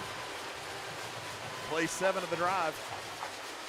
Quatron's going to throw. He's got a man open over the middle. First time we've seen Jake Simpson, the big 6'5" tight end. He makes the catch from the slot position, running down the seam all the way to the 13-yard line, a 28-yard pass and catch, and a first down for the Independence Knights. Yeah, and that was a nice play by them. They saw him open down the middle of the field, and there was still some traffic around him, but he got the ball to him. And Argyle made a nice tackle, knocking him off his feet, because that's a big old guy. If you try to tackle him high, he'll just carry you on into the end zone. Biggest play since the first quarter for Independence. And Jake Simpson was averaging over 16 yards a catch. He leads the team as far as the receivers go, 5 touchdown catches. First and 10 from the 13 for the Knights. Play action, rolling to his right is Quatron. He's got a man out here open. That's Austin Call. He makes the catch, and he's going to get run out of bounds by Dax Rainey, but that's going to be at the 6-yard line. That's a pickup of about 7. He's second down and 3. Pass really working for them right now. Argyle's got to figure out a way. They're getting some push on the defensive line, but just not enough. When they flush him out is when he seems to do most of his damage. He's done a really nice job, you're right, of avoiding the sack. Second down 3. This time it's Rockwell running right, bulldozing his way. He's to the 5. Ball comes out. I guess it went out of bounds. Here goes a touchdown. Holy smokes. What? Clark is right there. Oh. Clark, we got to go down to you for that one. The ball came out of his hands, but was it in the end zone? Well, I saw the ball roll at the 1-yard line out of his hands and then roll back in bounds and go there. And I was this far away, which is less than 8 feet. He fumbles it into the end zone is what Clark's saying, and then but it went out of bounds. Did they go was out of bounds before it went in the end zone. Before it went in the end zone, so it should be. No, they're calling it a touchdown. Yeah, so you could tell by Coach Rodgers' reaction, right? He's seen a lot of football games, and he ran straight to the white hat right there to question that. He's not questioning it now, as it is a touchdown for Keith Rockwell. And the extra point off the foot of Nathan Alexander is good. 4:24 to play third quarter. Argyle now 21. Frisco Independence 10 on Argyle Eagle Booster Club Broadcasting. Updating your home is too important to do alone. The Design House of Denton has designers and experts on staff who want to help. Whether it's simply new flooring or having an entire wing of your home remodeled, the Design House has a full spectrum of services for any size idea you have. They care about you and your home both during and after your project. My wife and I know this from personal experience. Now it's time to see for yourself. Go see the friendly staff at their gorgeous showroom located just outside Golden Triangle Mall at 2303 Colorado Boulevard. The Design House of Denton, locally owned and proud members of Argyle Eagle Nation. The real estate station, owned by longtime Argyle residents Dave and Kathy Salisbury, has been around since 1986 and was the first real estate office to be established in Argyle. The real estate station provides full office support, in-house marketing, and an experienced sales team consisting of agents who live in and know the Argyle area. Whether you are buying, selling, or leasing, they are ready to serve you. Supporting Argyle ISD for over 15 years, they are proud to be a district-level Eagle partner again this year. And they were chosen to be Argyle ISD's real estate advisors. The real estate station, they are your hometown real estate experts. Back at Eagle Stadium, it's Pink Out Night, Breast Cancer Awareness Night here at Eagle Stadium. 21-10 Argyle lead. Here's the kickoff. It'll be fair caught by Dax Rainey at the 19-yard line. And let's pause 10 seconds for station identification with Argyle leading 21-10, 4:24 to play in the third quarter. This is where you listen to Argyle Eagle football. Hey, it's Michelle Rodriguez from New Country 96.3 KSCS, and you're listening to the Argyle Eagles on the Argyle Broadcasting Network. Michelle, one of Marconi with Hawkeye, I guess, in the morning. That's a big deal. That's a huge. KSCS overall won the Marconi, but Emrod, a big part of that, right? Okay. And Hawkeye in the morning. All right, how about a drive summary, Mitchy Poo? Let's do it. It's brought to us by my church, Argyle United Methodist Church. That was Ann Clarkey. Mine too. And Kenneth. Hang on, Now we got to get a play in. Yep. Landon Ferris, he's going to, just almost get the corner, but not quite. Nice ankle tackle by Chase Warren, the defensive end. Picks up about a yard, 2nd and 9. So they had a pretty impressive drive. 9 plays, 75 yards, 407, which is a huge number in high school football. They had a 15-yard pass and a 28-yard pass in that drive. Beautiful pass from John Daly. He will appreciate. He's off to the races. 20, 10, 5. Argyle Eagle touchdown. 74-yard touchdown. Slant right over the middle of Will Krzyzak. And then turned on the afterburners for the Argyle touchdown.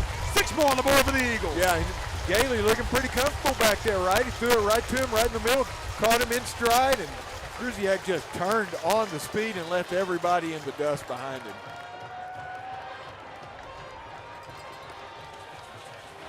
Carter Buxton in for the extra point. Snaps down, or holds down. Extra point's good. 3:54 to play now in the third quarter. It's now Argyle 28 and Frisco Independence 10. And Mitch, let's find out who is bringing us our third quarter tonight. Let's go with the third quarter sponsors. Kenny, that's a great idea. Big Shots Golf of Fort Worth. MWC General Construction, Dr. David Dyer, Argyle Orthodontics, Argyle United Methodist Church, Daryl Halk and Chris Martin of ERA Cornerstone Realty, CR Plumbing, Jill Pizzuto, North Lake Papa John's, Eagle 23 for a 25% discount. Ty and Jennifer Homeyer, the Design House. I keep wanting to say Point Blank. Bank. Point Bank. Yeah, but Point Blank was the movie, right? Yes. Okay. Point Bank. Dr. Rex Road of Argyle Family Chiropractic, Embassy Suites, Rapid Med Urgent Care, Hail Fighters Auto Dent Repair, and our title sponsor for the year, 407 Barbecue. Point Blank. Point Blank. Point Bank. Carter Buxton. And this kickoff once again will go into the end zone for the touchback after the 74-yard touchdown pass. Oh, there's a flag down. Not sure if we had offside maybe against Argyle. Nice protection, though, up front that time for John Gady. You talked about how comfortable he's looking, but we'll wait on the call here. Ball start, offense. The procedure. So I guess they'll give him 5 yards at the end of that. So how about a drive summary, Mitchy Poo? Yeah, this is a short one. Remember, theirs was impressive with the 4:07 off the clock. This one brought to us by Hannah Robinson of CR Plumbing. 2 plays, 75 yards, 30 seconds. And then, of course, the 74-yard touchdown pass to Krzyzak, who just really turned on the Jets after he caught that ball, too. So 1st and 10 from the 30 for Frisco Independence. They want the ball on the left hash, so that's where the officials put it. 3 receivers right, 1 left for the Knights. Quattrin, straight drop. He's looking, he's throwing out here to Austin Call. It's complete. And Call stays in bounds. Nice run by Austin Call after the catch. And not exactly sure where they're going to mark him down. All the way up to the 47-yard line. 17-yard gain on 1st down for the Knights. Yeah, and that ball was in the air forever, right? And he had no yards when he caught it. Argyle's got to get out there and stop that. I mean, they're kind of feasting on the outside edge plays. From their own 47, 3 receivers go left this time from the right hash. Quattrin takes the snap that was over to his right. Oh, and it almost intercepted. Grant Mirabal had a shot at it. That time they did have Austin Call covered. And in and out of the hands of Grant Mirabal. Incomplete at 2nd and 10. Yeah, he wanted that one bad. Did you see him? It looked, he was going to jump that route. He saw it coming. He saw the whole play happening and just couldn't make the catch. 3:26 to play, third quarter. Argyle leads by 18, 28-10 our score here at Eagle Stadium. 2 undefeated teams, 7-0 on the season, both 3-0 in district play. From the 47, Quattrin straight drop. Gets a little bit of pressure. He's going deep over the middle, looking for Neely. He's got him. Colton Rockemore had pretty good coverage, but he couldn't go over the top of Neely. without committing some sort of pass interference, and Neely makes the catch, a 29-yard gain all the way to the Eagle 24-yard line. Yeah, Colton tried to knock it out of his hands because he was behind him. Receiver had the inside leverage on him, right? And that's where the pass was thrown. So Colton was going to knock it out of his hands, just couldn't do it. He had such a grip on the ball, Colton couldn't get it out. Neely might have a little bit of height advantage on his numerical counterpart, both wearing number 4. 4 passes over 15 yards here in the third quarter for Mateo Quatron. They're going to run a reverse. There he is, wide open. Mackenzie West has got it. He's going to throw, but Mackenzie West can't throw the football very well, especially not on the run. And he had a man open. It was Austin Call, and it was incomplete. Well, and Clark and Harris said that was harsh, but I don't think he's used to throwing the ball. He needed to control himself a little better or something. He didn't really have a guy on him. I think he may have thought he did. I think he knew he was not going to complete that pass. I think he knew it. He had a glove on as well. Also makes a lot. Peyton Manning could throw with a glove on pretty well. TB12. Second down and 10. Going to go deep toward the end zone. This one could be intercepted, and it is. Just go down. Nope, he's going to bring it out. Jaquan Felton with the interception. He's out to the 5 and runs out of bounds at the 10-yard line. 11, they'll mark him. That ball was just the route was not what the quarterback expected. Overthrows his intended receiver. Jaquan Felton, the only one there, makes the interception right in the middle of the A, and Eagles to the end zone. Another turnover for the Argyle defense. And you wish he'd just taken the knee. Yeah. You sounded so disappointed he was bringing it out. I was, and then after my disappointment, I thought, okay, if he takes this to the house, I'm gonna look really bad. And you're also thinking, if that'd been you, there ain't no way you're taking a knee on that, right? You're gonna bring it out. Now, if it's the end of the game or something, yeah, but no, I don't blame him at all for doing it. First and 10 from the 11-yard line. John Gailey's going to hand off to R.J. Bunnell. Bounces it outside. Nice blocking up front from Wes Tucker. And he's going to get out to the 17-yard line. That's a pickup of 6 for Argyle's number 11. It just seems like the game is so much faster than in the first half, right? I mean, even the players seem faster. Second down and 4. Clock running, 2:12 to play in this third quarter. Bunnell, stutter step, now turns the corner. 25, there's a flag down, out of bounds in front of the Independence bench. He's run out of bounds by Keith Rockwell. I think we're going to get a chop block, maybe. Got a injured Independence Knight. Now he gets up. That's Matthew Goldman, the linebacker, who was shaken up a little bit on that play. I think he was just mad. Man, could be.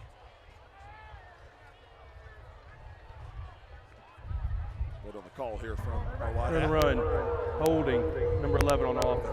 10-yard penalty. Still second. Well, it definitely wasn't on number 11 because he had the ball. And you know the Argyle fans are pretty smart. They picked up on that. You can hear them yelling right now. Second down and 4. I've never heard holding called on the guy that was carrying the football, but I guess it could happen. Correction. Let's see what the spot is here. Correction, that is half the distance. Oh, he's not going to tell us a different number. It's just right. And let's see where they spot the ball back at the 9-yard line, it looks like. And that's on something like that, that's when the coaches can take their cheap shots at the referees, right? Knowing that the running back was the one who couldn't have held. And they're actually saying it right now. The line judge over here by Argyle's coaches went over and told the White Hat, and there's still some frustration over there. Some Argyle coaches are still yelling at that guy. Carl Wright, though, still basically just says, yeah, I don't care what the number was or who it was. There was holding on somebody in black. Second down, 12. The call was right, the number was wrong. Gailey going to hand off to Bunnell again. He's running left this time. He bounces it outside, gets good blocking this time from the receivers out here. That's Wayne Pritz. Gets a gain of 6 this time to the 15-yard line. Yeah, a little more manageable now on third down. Third and about 6. 2 receivers split left, 1 right. Ball on the left hash. Snaps a little bit low to Gailey, but he's got it. He's looking. He's still looking. Now he's just going to launch it to the right side. What a gun. That ball is incomplete. It's got to be a flag as he drug down the receiver. But it's just incomplete. Will Hodson couldn't hang on to it. He's the only one that saw the ball, and he tried to come back for it. And the defender over there looked like he may have grabbed him a little early, but no flags. It's 4th down. Yeah, I think they probably had just a little bit of hand checking going on down there, right? And referee probably thought that there's no way he can call interference on one without calling it on the other, and so he thought it best just to call nothing. I don't know. One was looking back at the ball and one wasn't. That's true. So that's one knew the ball was coming. One had no idea. He just saw the receiver coming back. Snap back. Trey Batson in punt formation. Low line drive kick as always. And right at the Knott, he bobbles it. Elijah Knott, now he picks it up and he's taking off and he's not going to have anywhere to go. 2 flags come down. Back by the runner. Brought down immediately there by Preston Slayton. 35-yard punt and 5-yard loss on the return. Nice job by Preston Slayton. Let's get the call. 47 flags came flying in, I think even a hat. Now there's lots of discussion going on amongst all the officials. Yeah, Coach Rodgers is making sure they know what his opinion is before they signal anything.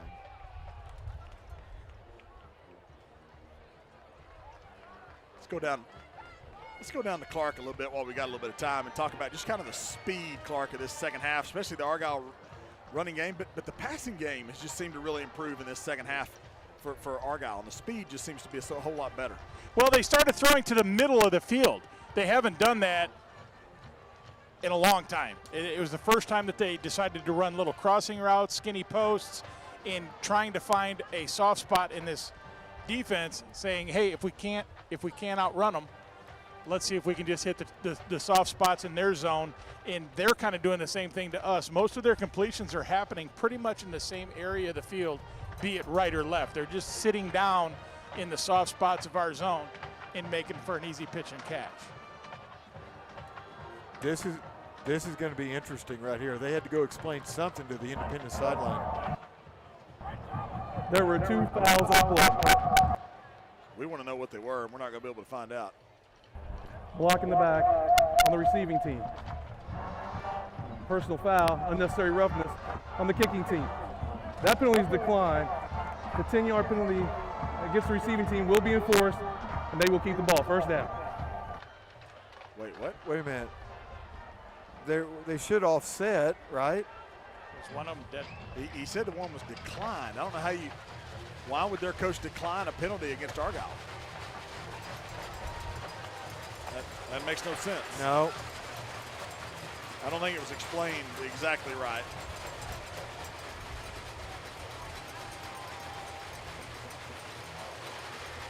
So the only walk-off of yardage was against Independence, so that takes them back to the 34-yard line. I say good call. I don't see Coach Stokes over there for Independence screaming and yelling. I don't know. So obviously, I guess he feels like it's the right call. Nevertheless, 1:16 to play, third quarter. Argyle leading 28-10. Independence with the ball at their own 34-yard line. 3 receivers right, 1 left, ball on the left hash. Quattrin going to keep it himself. Breaks the tackle at the line of scrimmage. Makes a nice move at the 40, and he's got a first down all the way to the 47 where he slides down. That's a 13-yard gain for Mateo Quattrin, and he's a little slow getting up. He may have taken a foot to the helmet right there. Dax Rainey tried to jump over the sliding quarterback. And Mitch, you may be right, either a foot or a knee, possibly. And I will say this. You hate to see this for Independence because you want to see the best player out there. And yeah, it's certainly inadvertent, right? He was trying to avoid the contact because he was sliding. And it's just inadvertent. Sometimes that stuff happens, and you're right, Kenny. I'd like to see him stay out there. He's a great player. He's got a pretty good game, but it looks like he's probably not going to come back. We'll see the backup. Musa Jamal, I believe, is the backup quarterback. We'll make sure. He's only come up mostly in mop-up duty early this season. He's 3 out of 5 on the season throwing the football with 1 interception. Senior. But we'll see if that's actually the one that comes in at backup quarterback or not. Or if they run some sort of wildcat. I have not seen Musa. I like the name, Musa Jamal, M-O-O-S-A, but I don't see number 10. So it looks like 21 is going to be in at quarterback. That's Mackenzie West. He's the one that struggled to throw the football while ago on the reverse, but I got a feeling there'll be a little more wildcat type stuff here, and it's going to hand off. So I'm going to play the run. Getting back to the line of scrimmage is all Uday and Rebe is going to get. No gain that time for Enribe. Rylie Van Poppel makes the stop. It's going to be 2nd down and 10. And man, looks like Independence might be one of those 10. That's nothing against McKenzie West. I know what I said earlier. I'm sure he can throw the football up somewhat, but he's definitely not Mateo Quatron. And about to find out. Man, this is could be bad news for Frisco Independence. Snap back to West. He's going to hand it off to Enribe once again. And Grant Mirabal, Hudson Ematerio combined to make the stop on 2nd and 10. Again, no gain. It's 3rd and 10. Yeah, and I feel bad for them. And I feel bad for their fans, right? Because, you know, something like that happens. And yeah, that's the end of the 3rd quarter. Big quarter for the Argyle Eagles, 28-10. Our score after 3, 4th quarter on the way next. Argyle leads 28-10. Back in a moment on Argyle Eagle Broadcasting. Hello, Eagles fans. This is Pastor Rick Williamson from Argyle United Methodist Church. I want to invite all youth, 6th to 12th grade, to join us for Sunday Night Live, known as SNL, our youth worship service. There will be dinner, games, and worship. So youth, come on out Sunday nights from 5:30 to 8 to Argyle United Methodist Church. For more information, check us out at www.argyleumc.org. Enjoy the game. Go Eagles! 407 Barbecue is a proud supporter of the Argyle Eagles. Named the very best barbecue in all of DFW several times over, 407 Barbecue offers an array of award-winning smoked meats, including mouth-watering brisket and rib. If you're brave enough, try to tackle on your own Spudzilla. No plate is complete without one of their world-famous sides either. And don't get out the door until you round out your trip with a bowl of Grandma's Banana Pudding. 407 Barbecue is family-owned and operated by your neighbors right here in Argyle. See their menu and catering options online at 407bbq.com or see for yourself at I-35W exit 407. 407 Barbecue. 3rd down 10, and Quatron's back in the game. Quatron now rolling to his right. He's being chased by Bud Petter.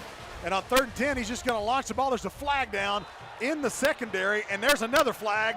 And it's going to be an interference penalty on Jaquan Felton. And Jaquan tapping his chest saying, my bad. And it kind of is, but you didn't have to do that. yeah, that was uncatchable. But what's the flag up here further in the secondary? Probably illegal There were 2 fouls contact. on the play, both by the defense. Holding, number 19 on the defense. That penalty's declined. Pass interference, number 19 on defense. That penalty's accepted. Automatic first down. That is saying something right there. That's one of those where Andy always talks about how he doesn't like the number being called. I'm sure Jaquan agrees with him on that one. Yeah. So they'll mark off the pass interference penalty here. Early 4th quarter. With Mitch Cullen, I'm Kenny Arthur, Clark McNulty on the sideline, Blake Jones, producer extraordinaire. Pink out night at Argyle High School. Well, I guess we're technically at Argyle Middle School. Eagle Stadium. Quatron's going to hand off to Enribe, straight ahead on that right side. That didn't make sense. Straight ahead on the right side. Right side of the field, right hash.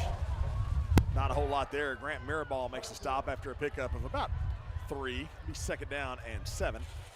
That's funny how when the quarterback comes in, it's almost like the offensive line's blocking better, right? Right, yeah. That's the same play they called when the quarterback was out. 2nd down and 7 here for the Knights. Moving from right to left in this 4th quarter from the Argyle 35. Quatron rolling to his right. He's going to throw. He's got, he had Jake Simpson. Oh, no, yep, there it is. Another dumb penalty. I'm going to say it on that one. Incomplete pass. Jake Simpson, it was in his hands, and he could not hang on to it. Would have been a big gain, but it ends up being another big gain, a 1st down on a late hit that was unnecessary by Trey Batson. Sandifer, though, hit the quarterback hard.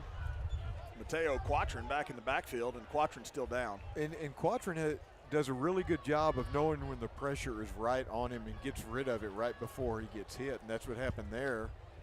I mean, the hit was clean, but, man, he got destroyed. He may have been a little bit groggy from the last time. He's up walking off the field. The way he's walking off, I don't know that we'll see him again tonight. Should we have seen him on that play? Question.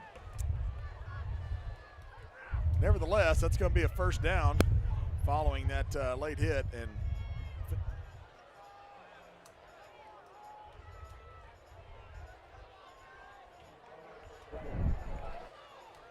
so that'll move the ball up to the 20-yard line. Yeah, Lots of penalties for Argyle. Yeah, and that's the stuff that was, kind of my 3 plays keys to the game is you can't give them that kind of stuff, right? Handoff. Enribe, nothing to do. Bud Petter, first one in there.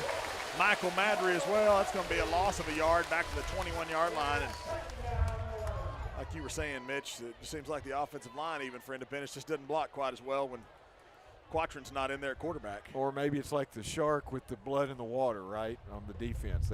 They know that they're not going to be able to throw.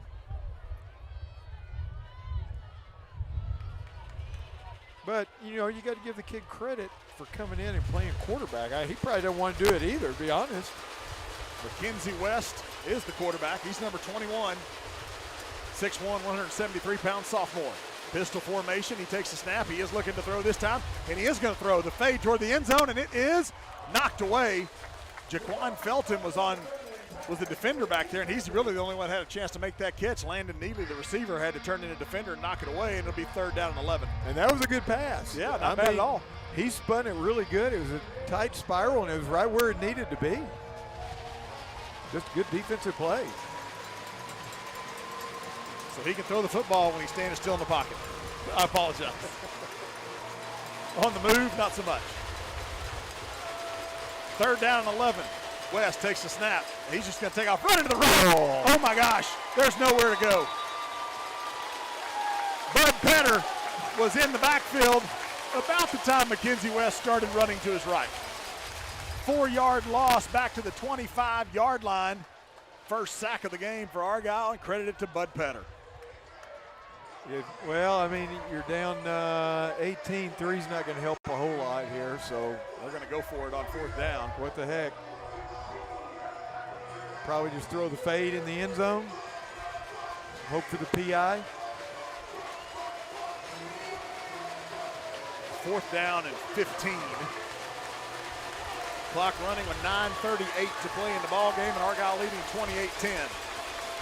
3 receivers left, 1 right. West looking to throw. Still looking now. He's going to take off up in the pocket. He's going to take off running. He's got some room on the right side. He's to the 20, and he's hit there. Breaks that tackle and gets to the 19, but Dax Rainey laid a lick on him.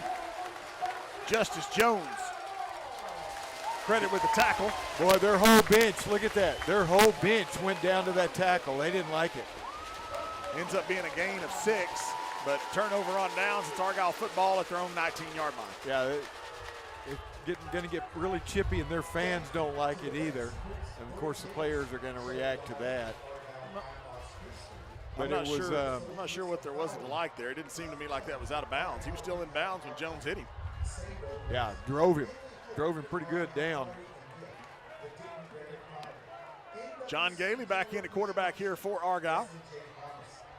2 receivers right, 1 left here for the Eagles. Landon Ferris back in at running back. Snap back to Gailey, handoff Ferris. Makes a nice move at the line of scrimmage. He goes left, and he's down the left sidelines, and he could go. He's at midfield. It's a foot race. 30, 20, 15, 10, and he is tripped up at the 2-yard line. Elijah Knott runs him down. But a 78-yard run for Landon Ferris, number 20. First and goal for the Argyle Eagles. Yeah, man, what a play. He just got the corner and turned it on down the sideline, and the guy just happened to have a little bit of an angle on him. It's the only reason he caught him. R.J. Bunnell checks in. First and goal. They mark him down at the 3. Bunnell runs over a man, but he's going to be brought down at the 2. 1.5, maybe about a 2-yard gain. Now Landon Ferris is going to come back in, but we've got an injured Independence Knight. It's number 6, Grant Mabry. And, well, we've got a little bit of break in the action here with Argyle leading 28-10. Let's check our 4th quarter sponsors tonight. Let's do that. 4th quarter sponsors. That's if Mitch can read. I can read. It's right here, isn't it? It doesn't say fourth quarter, though. Maybe it's on the next page. No, you're right. That's it. Okay. Does it not say fourth quarter? Uh-uh. Well, now we're back to action. Yeah, it just says, oh, there it is. See, right over here. Fourth quarter sponsor list. Okay, but look at how it says third quarter up here. Rhonda, he needs some help. Second down and goal from the 3. Ferris back in the game. Give him a chance to get that touchdown.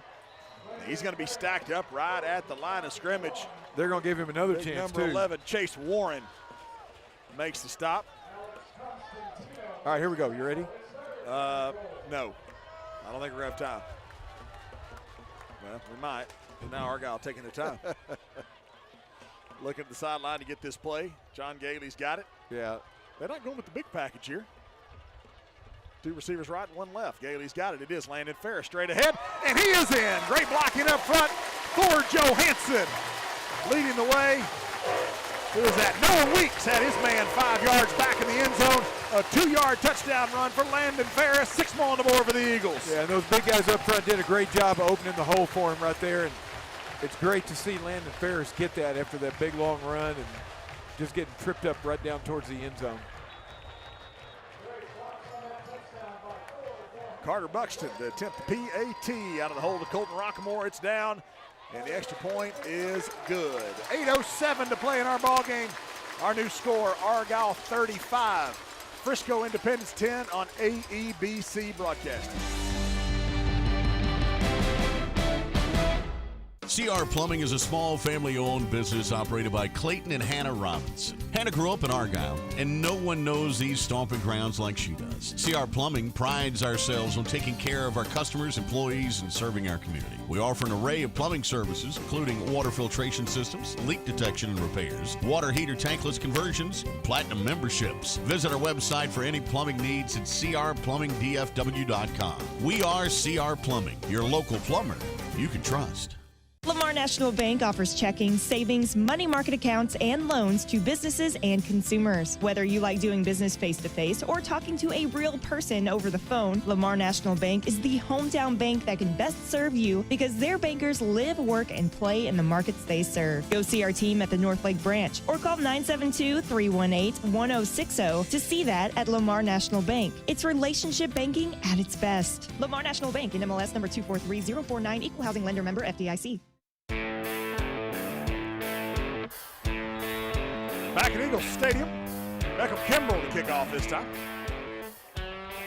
This kicks a low line drive. It's going to hit at the 27-yard line. Be picked up by Jake Simpson, big tight end who's one of the upbacks. He's going to get out to about the 32-yard line here on that return. So that's where Independence will have it, 1st and 10. And how about a drive summary, Mitchy Poo? Yeah, let's do it. 4 plays, 81 yards, just a minute 16 off the clock. The big play was a 78-yard scamper by Ferris. Before that, he only had 74 yards, so he went even further than he had in the entire game. And then, of course, he had the 1-yard plunge for the touchdown. 8:02 to play in this game. Argyle leading 35-10. Hello, Dondi. I know that you and Rosalie are watching and listening and all that good stuff, and so appreciate it. Hope y'all are enjoying the broadcast. 1st and 10 from their own 32-yard line. Here's a handoff to Enrique running left this time. He's got a hole on the left side. Breaks a tackle at the 37. He's going to have a first down, a 10-yard pickup for Uday Enrique before Bud Petter makes the stop after that gain in 10. Also a shout out to someone who used to sit in these stands for many, many, many years. It's many years with a Page on the sideline. But Brian and Robbie Page are listening and watching. Said we're doing a great job. I love being encouraged. Thanks, Brian. Shout out to my wife who's at home listening on the radio, or her phone, I guess I should say. 1st and 10 from their own 42-yard line now for the Knights. Mackenzie West hands the ball off, and there's a fumble, but Enrique lands on the football, just goes straight down. It's going to be a loss of a yard, though, back to the 38. Make it 2nd down and 14 for the Knights. So, Clark, what all does Mackenzie West have on his throwing hand over there? Is it some sort of sleeve and a glove? What is that? He's got a sleeve. He's got a glove. Kitchen sink. The kitchen sink. Yeah. Second down, 14. Handoff and Rebay running left this time. Cuts it back inside. A nice job. Hudson Materio fights off the block. He gets another TFL, tackle for loss, back to the 36-yard line. It'll be third down and 16 for Independence. Yeah, and Argyle did a great job pursuing. Rough tackle there, and they didn't really like it too much. Number 57 came in there for them, and he was pretty upset about all that. And Rebay, the running back, a little slow to get up. He is on one knee. Now maybe we can get in those fourth quarter sponsors. Hey, Mitch, it's right here. Right here. This section here. Yes, you got your reading glasses and everything. See, you got this. I just want to be efficient. Yeah. All right, just want to be efficient. Longhorn screen shades and shutters. Orthopedic Associates of Flower Mound. Gillette Ryan and the North Texas Real Estate Team, powered by Compass. The Greg Teller Agency at Farmers Insurance. Brent Bowen, attorney at law. Lori Jacobson of the Legacy Group. Independent Financial, Ideal Partners. Sherry Brunson of Cinch Cleaners. Noble Classic Homes, Cycle Center of Denton, Marty B's 1845, Taste Texas and Rustico. I got to get these over with. My tongue is swollen or something. And the sponsor of our post-game show, Park Place Lexus, Jaguar, and Land Rover Grapevine. Kenny's got one of each, I think, sitting in the driveway. No, sir. I tried to get him to give me one. I'm like, just say your name enough. And no deal. Third down and 16. West is going to throw, and he's just going to launch it up. It's a wounded duck, and interception. Colton Rockmore makes the interception. He's slammed down immediately by Landon Neely, but another turnover for Argyle at their own 25-yard line, first and 10 Eagles. Yeah, West just lost the handle on that when he chunked it straight up in the air, and it was not going anywhere, and Colton Rockmore was really just fielding a punt is what he was doing. He just ran under it and grabbed it. Hey, Clark, and I'm not going to say what I said earlier, right, about but that's all they have right now, right? They're going to run the ball, or he's just going to throw a fade. That's a duck right there, and it's pretty close to duck season, so our defense is going to jump all over that. And you hate to see it. I hope Mateo Quatron's okay. Can come back next week. They can finish their season strong. Maybe meet up with these guys and get in the playoffs somewhere along the way. First down and 10. Pretty sure. For Argyle from their own 25-yard line. A couple of new faces out there for Argyle. John Gailey still at quarterback. Play action. He's going deep. He's looking for Will Hodson, who goes up for it and it's through his hands. Pretty good coverage there by Christian Gibson. Ball a little bit underthrown, but Will Hodson probably wishes he had another shot at that one. Ball probably should have been caught. Second down and 10. McGuire Gasperson is checked in at the slot. Now checking in on the receiver spots here is 31 Ben Daggett. Boston Standridge is split out wide left. Looks like Jack Teller is in at the tight end spot. Randy Good at right tackle. Here's a handoff to R.J. Bunnell. Breaks the tackle. He's on the left side near the numbers, over by the 40. He's got a 15-yard gain to the 40-yard line. Offensively for Argyle. Let's check that offensive line, as those are some new guys out there as well. Carter Wilson at center. Burke Rudolph at right guard. Randy Good, as I mentioned, at right tackle.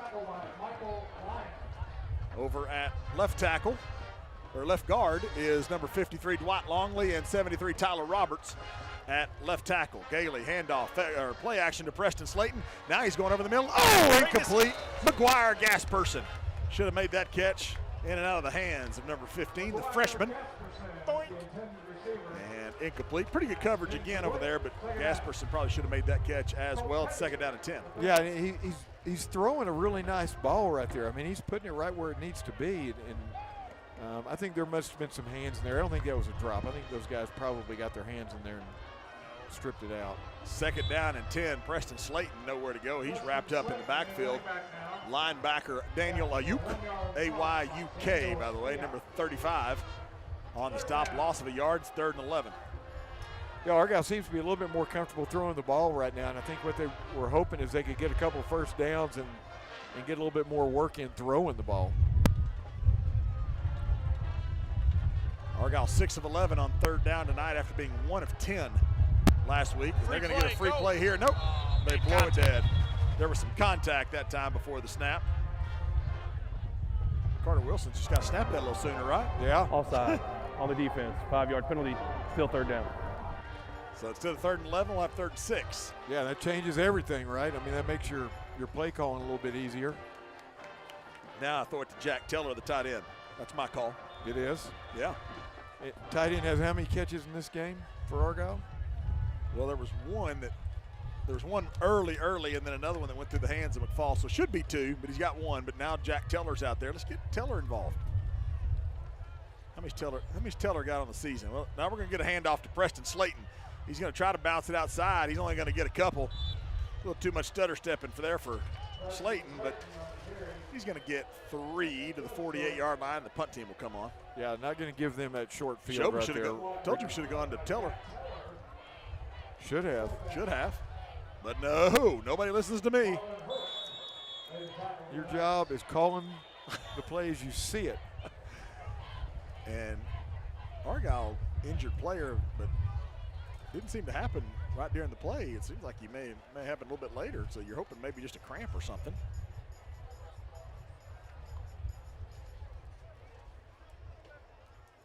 It's Boston Standridge over there that is down. So 4th down here as Argyle's getting ready to punt, and good pass protection in this second half for John Gailey and Wes Tucker. Big part of that.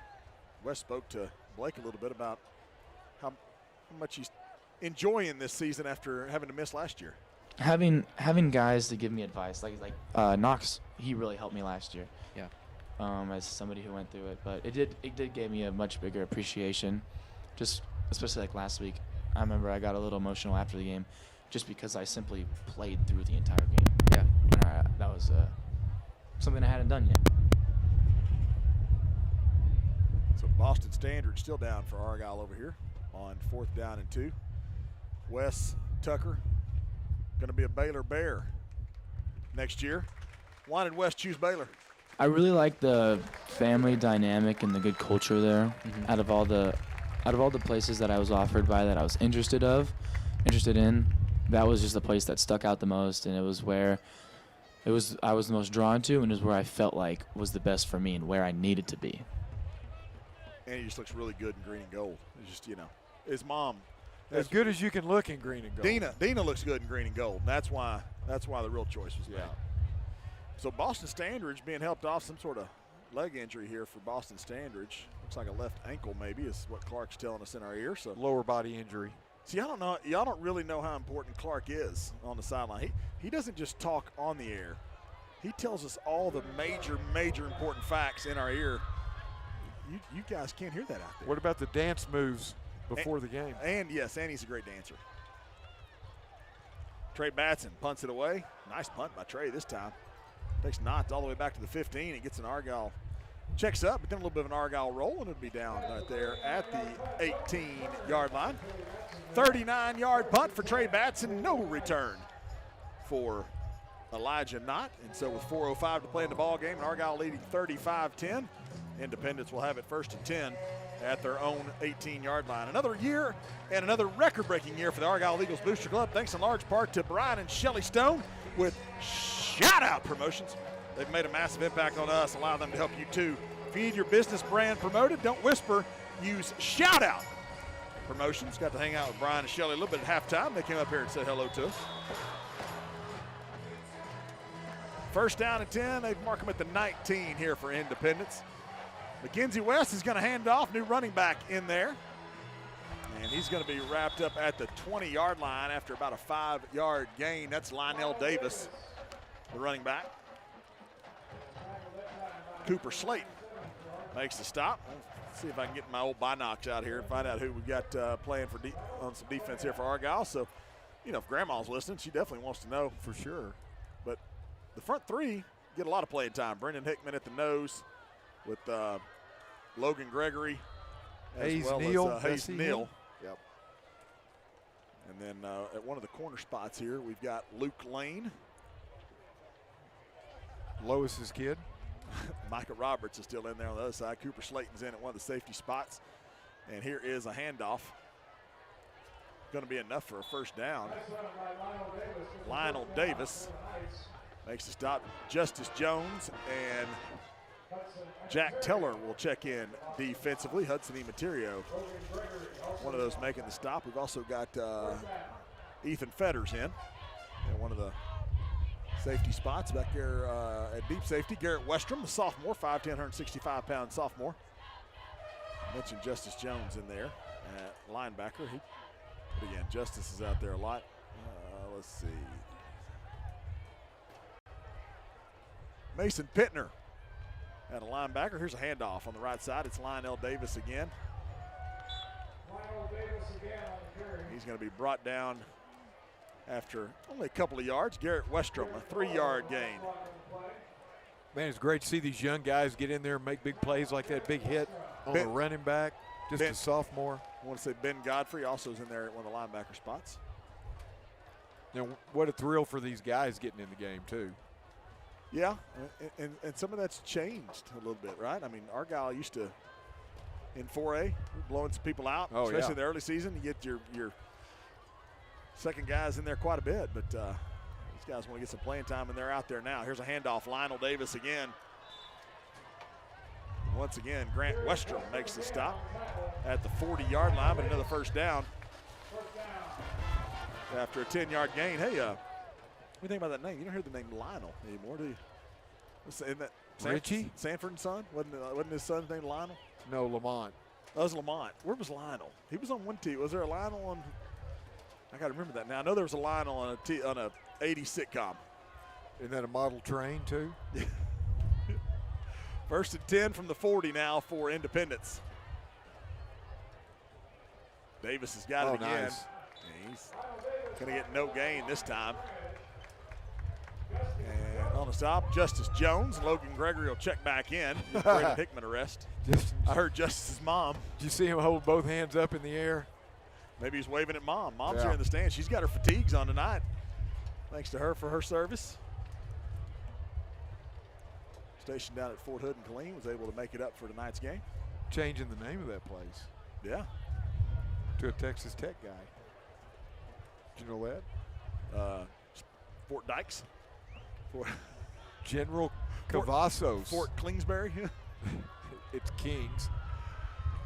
Second down and 10 from the 40. Fumbled snap, and Lionel Davis able to just jump on it, but it'll be back at the 37-yard line. And let's check in with Clark. Hey, Clark. Yes, sir. We were talking about how it's a little bit sad that this offense for Independence just really doesn't have a whole lot without their stud quarterback in there. You know, and that's the shame of it. You know, is a goal. We want to win the game, but at the same time, we want to beat their best. And so I'm in agreement with you. That's going to do it, as the clock is going to run down to 0-0s. And Argyle remains undefeated, third week in a row. The Eagles have had to match up against another undefeated team, and they come away victorious. Final score, pink out game tonight. Eagle Stadium, our final score, Argyle 35, Frisco Independence 10. We'll be back with our postgame show in just a moment. Talk about our players of the game. It's the Park Place postgame show. It's on the way in just a moment. 8-0 on the season now for your Argyle Eagles. 4-0 in district play following his 35-10 victory over Frisco Independence. Park Place postgame show on the way next on Argyle Eagle Booster Club broadcast. This broadcast is made possible by the generous support of our corporate advertising sponsors who have enabled Argyle ISD athletic programs to achieve many exceptional accomplishments, including state championships in multiple sports and 10 straight Lone Star Cups. These sponsorships remain the primary source of funding for the Booster Club, which directs the expenditures towards Argyle athletics and clubs at the high school and middle school level. Your corporate sponsorship provides the best opportunity for our student athletes to reach their full potential here at Argyle ISD, and in return, we offer numerous advertising packages which fit your budget to brand your business with high visibility in the stadiums or right here on these airwaves. Do you want to be a sponsor and support the athletics here at Argyle ISD? Contact Brian and Shelley Stone at aebc.sponsorship@gmail.com to begin your support. Go Eagles!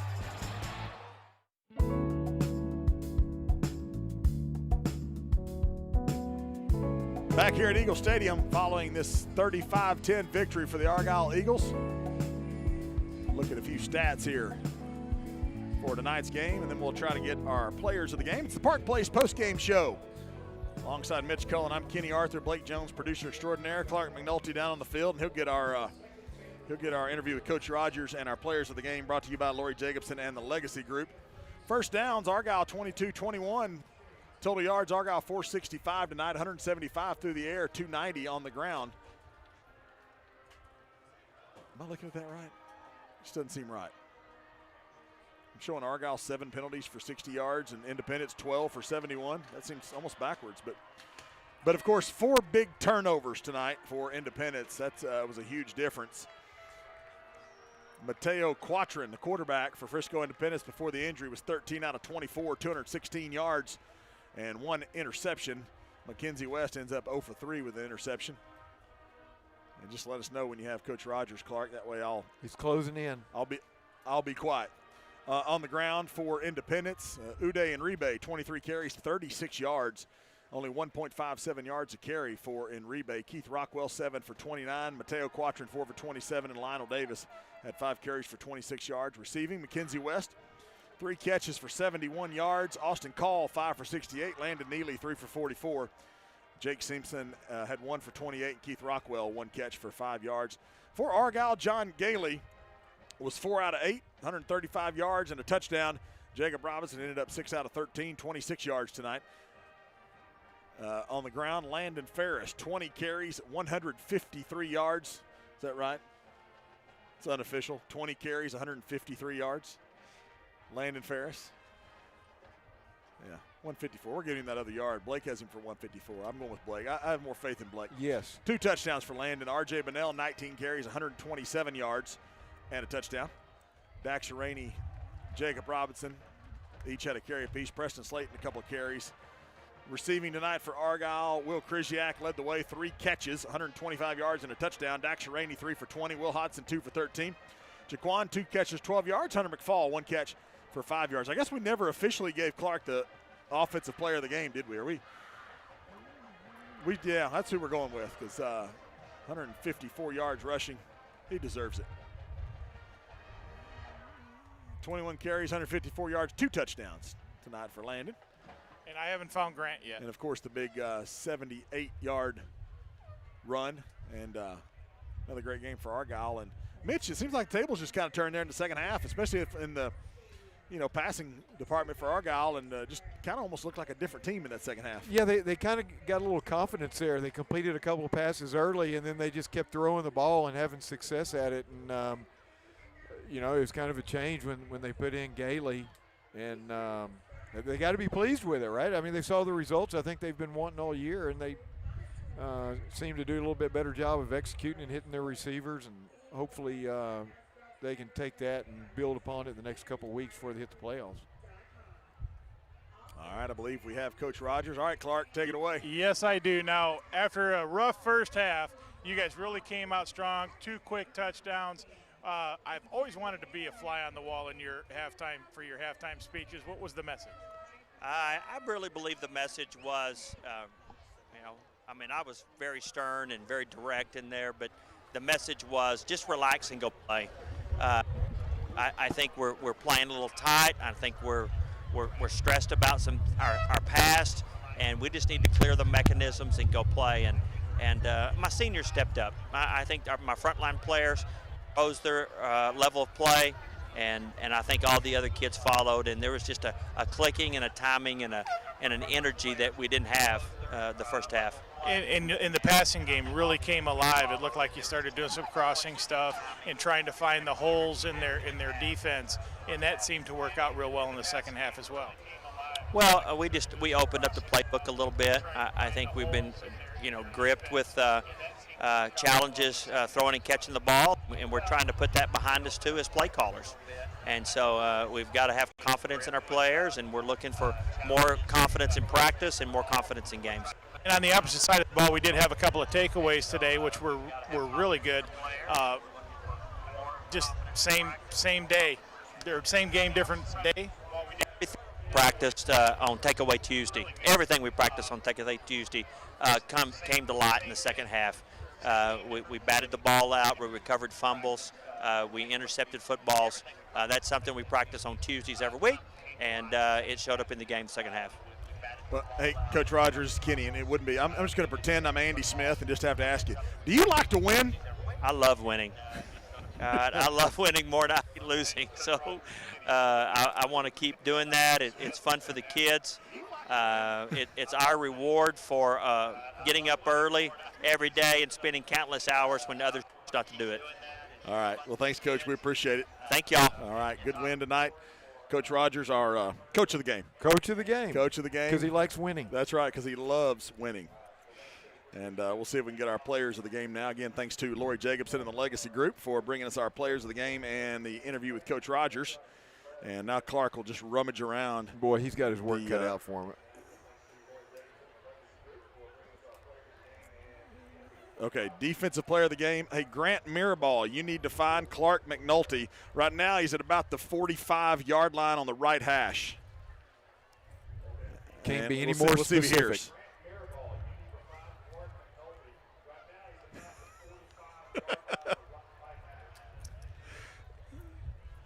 He's right by Noah Weeks' mom, in case you're wondering. Down.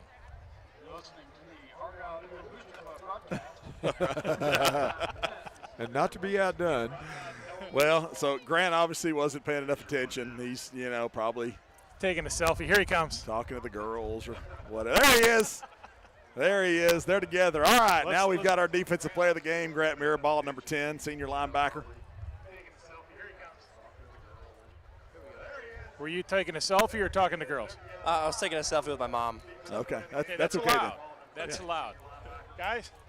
Hey, Grant, great game tonight. It just seemed like we called your name just time and time again. Is there anything, we always wonder this, like, during the week when you're watching film, is there anything that you see where you think, okay, I'm going to have a big game this week, or is it just kind of reacting in the game and it just happens? Well, we knew the percentages, or they're 75% run, what downs they were going to run, and there wasn't very much passing on film in the week before, so I knew it was going to be probably a big game if I just followed my keys and played like I usually do. So.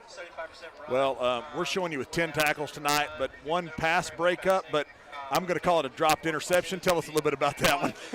Man, I read it and I went to it, and I think I got too excited and I jumped in the air and I dropped it out of my hand. So. Okay, so the receiver didn't have anything to do with that, because we saw you go up in the air like that, and I didn't know if maybe he had hit you or what happened. No, I think I just got too excited and jumped for no reason. Yeah, you thought you were taking it back for 6, didn't you? I did, man. I saw green in front of me, and I was like, let's go, and I jumped. So. All right, well, awesome. Well, hey, man, great game tonight for you, and thanks for hanging out with us for a minute, our defensive player of the game. We appreciate it. Thank you. Grant Mirabal, our defensive player of the game, and I will find old Landon Ferris, see if he can find Clark, or if Clark can find him, our offensive player of the game. Again, 10 tackles for Grant. Here he comes. We've gotten to interview this young man this year. All right, there's Landon. All right, Clark, take it away. So we talked about thunder and lightning earlier in the year. It's really kind of turning into lightning and lightning. Oh, I agree. RJ is fast. We're both fast, so it's fun for both of us to run. RJ's definitely a bigger guy, and he knows how to truck people, but it's fun to just run with him. It's been so fun, for sure. Well, what was the story over? You let that guy run. I don't really want to talk about that. I thought I was zooming, but apparently he got me. But coach was like, "Hey, Angles. you want to go get it? You want to go get it?" I was like, "Yeah, I want to go get it." So I got put back in, and I just ran it right back in. So the next time you do that, you gotta get it in there. That's right. Right? You just didn't. Yeah. Basically, that's what I did. Yeah, just like y'all say. Like y'all say. He had the angle on you, okay? He had the angle. Yeah, we're just gonna say that. But that is our play of the game tonight. So take a listen. Gailey now, snap back to Gailey, handoff Ferris. Makes a nice move at the line of scrimmage. He goes left, and he's down the left sidelines, and he can go. He's at midfield. It's a foot race. 30, 20, 15, 10, and he is tripped up at the 2-yard line. Elijah Knott runs him down. But a 78-yard run for Landon Ferris, number 20. First and goal for the Argyle Eagles. Yeah, that's awesome. I just wish I would have scored. Well, hey, but you scored a couple plays later, so that's okay. I did. You're right. All right, 21 carries tonight, 154 yards, a couple of touchdowns. RJ had over 100 yards tonight as well, 3 touchdowns rushing tonight. The offensive linemen get the ice cream sandwiches for these rushing touchdowns. Do you guys take any pride in that? Did they ever let you have a bite or anything? We take pride in it, but no, that's their thing. They can have the sandwiches. We play for them, so right. They can have that. They That's deserve right. it. They deserve it. You got to keep that speed, right? You can't eat ice cream sandwiches. And Yeah, and if run I had fast. if I had too many of those, I wouldn't. Yeah, he would have caught me earlier, basically. That guy. Let me tell you this: do not get in between linemen in ice cream sandwich. You could get hurt. It's not medicine cabinet hurt either. No, I've actually last year. I kind of learned my lesson because I was like, hey, can I maybe have one of those? And then I think it was Wes. He goes, no. He goes, that is not for you. So I learned my lesson. I love Wes, and I don't know if he even remembers that, but that was funny for sure. Oh, I'm sure he remembers it if you try to take it from him. Hey, Landon, congratulations. Great game tonight. Great run. Even if he had an angle on you. That's why you got caught, so we won't bother you with it. Yeah, you scored a couple plays later, so you made up for it. Thank you so much. All right, congrats, dude. Our player of the game, offensive player of the game, Landon Ferris, 21 carries, 154 yards, couple of touchdowns. Thanks for Landon hanging out with us. Thanks to our defensive player of the game, Grant Mirabal, as well. As we are here in the middle of the Park Place postgame show with Mitch Cullen. I'm Kenny Arthur.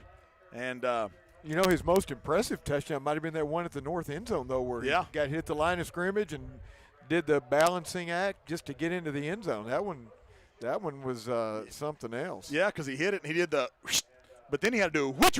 Yeah. You know, I think it was a spin move even. We know that Andy Smith loves him a spin move. Yeah.